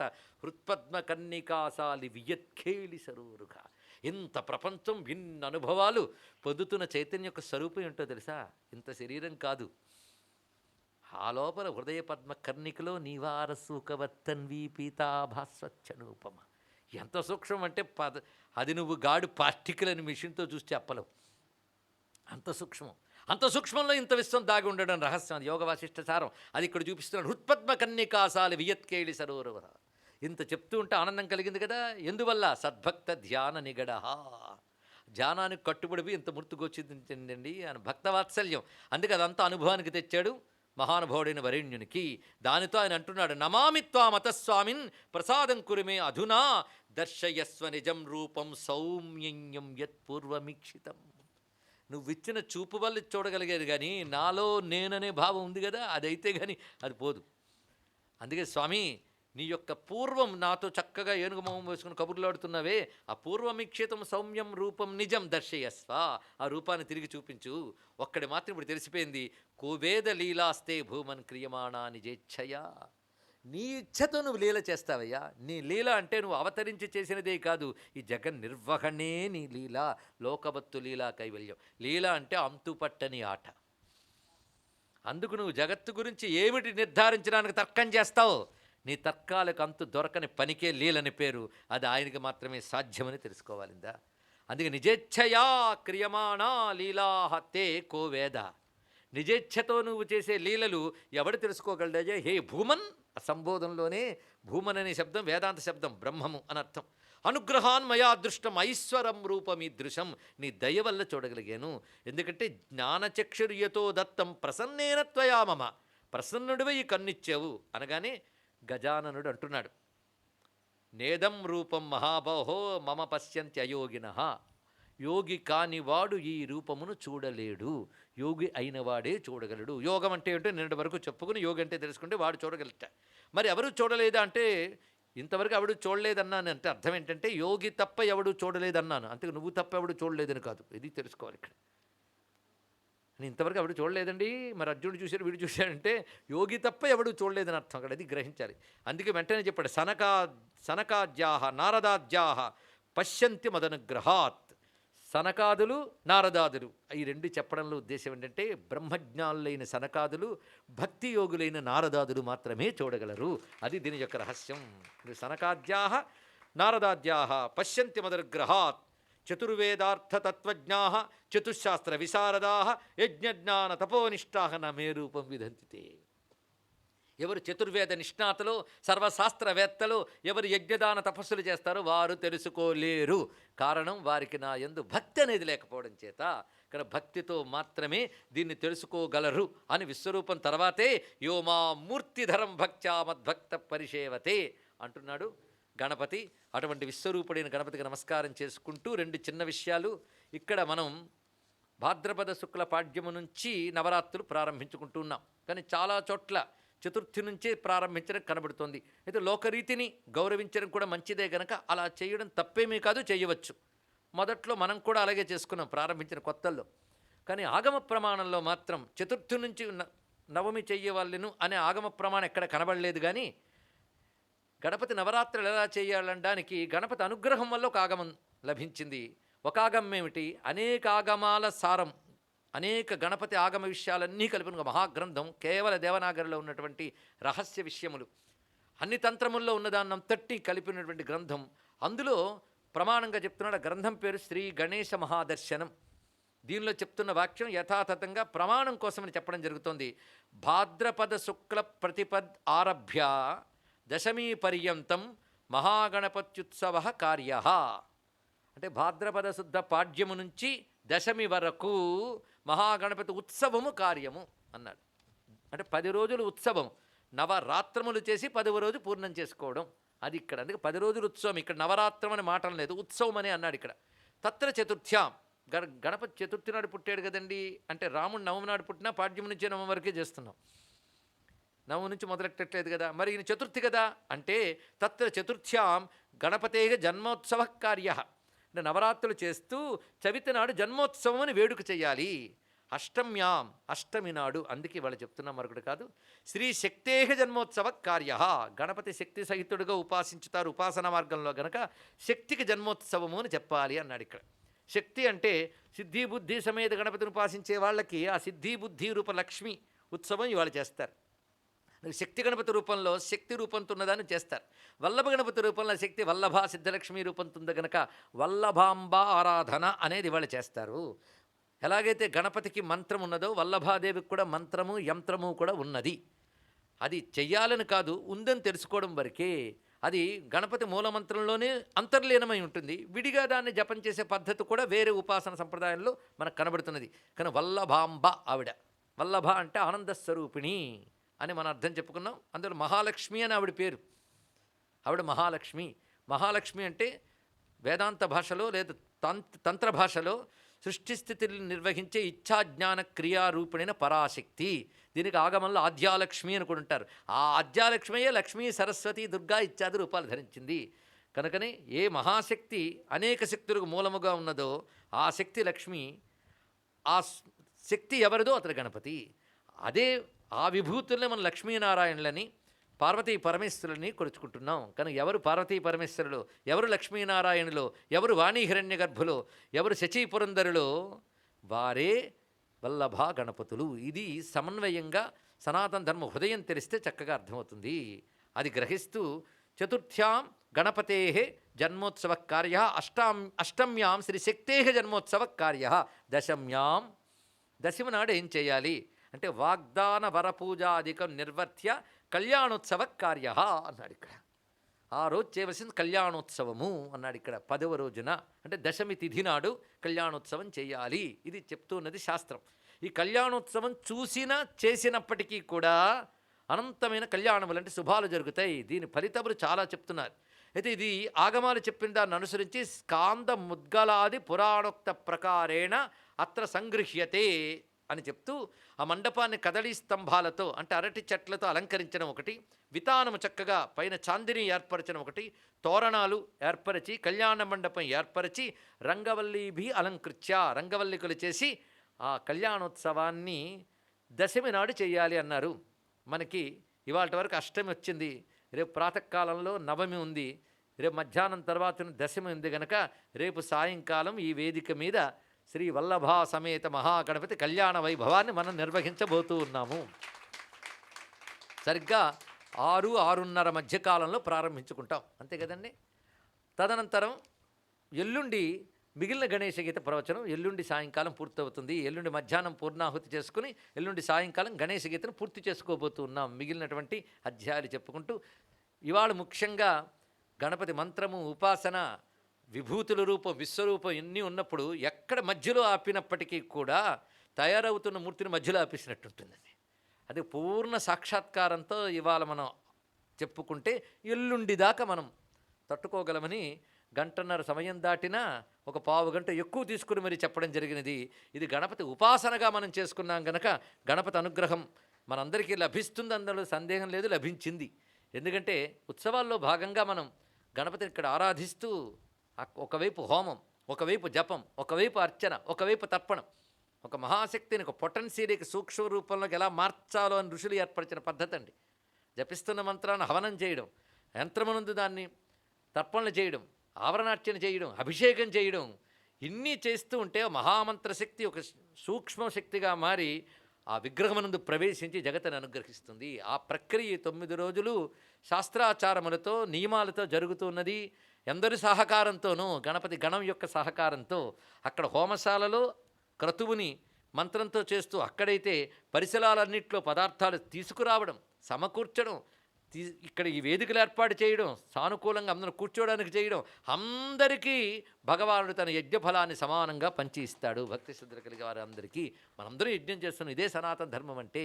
ఒక్కొక్కరు ఒక్కొక్క విధంగా గణపతి అర్చనలో పాల్గొన్నాం.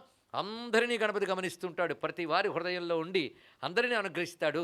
సర్వలోకాన్ని అనుగ్రహించమని, సనాతన ధర్మాన్ని రక్షించమని, సనాతన ధర్మంతో కూడిన భారతదేశాన్ని రక్షించమని, సనాతన ధర్మంతో పుష్టి పొందిన భారతదేశం ఛాయలో ఇతర ధర్మాలన్నీ మనగలగాలని కోరుకుంటూ చేస్తున్న యజ్ఞం ఏదైతే ఉన్నదో దాని ఫలం విశ్వశ్రేయస్సే, దేశశ్రేయస్సే, ధర్మశ్రేయస్సే గనక లోక కళ్యాణార్థం మనందరం లోక గణపతిని నమస్కరించుకుందాం, ఆ మహాగణపతిని వేడుకుందాం. రేపటి రోజున ఇంత విరాట్ పురుషుడైన స్వామి లీలగా ధరించిన రూపం ఏదైతే ఉన్నదో ఆ లీలారూపమైన వల్లభా సమేత మహాగణపతి స్వరూపాన్ని కళ్యాణమూర్తులుగా రేపు దర్శించి ధన్యనమవుదాం. స్వస్తి.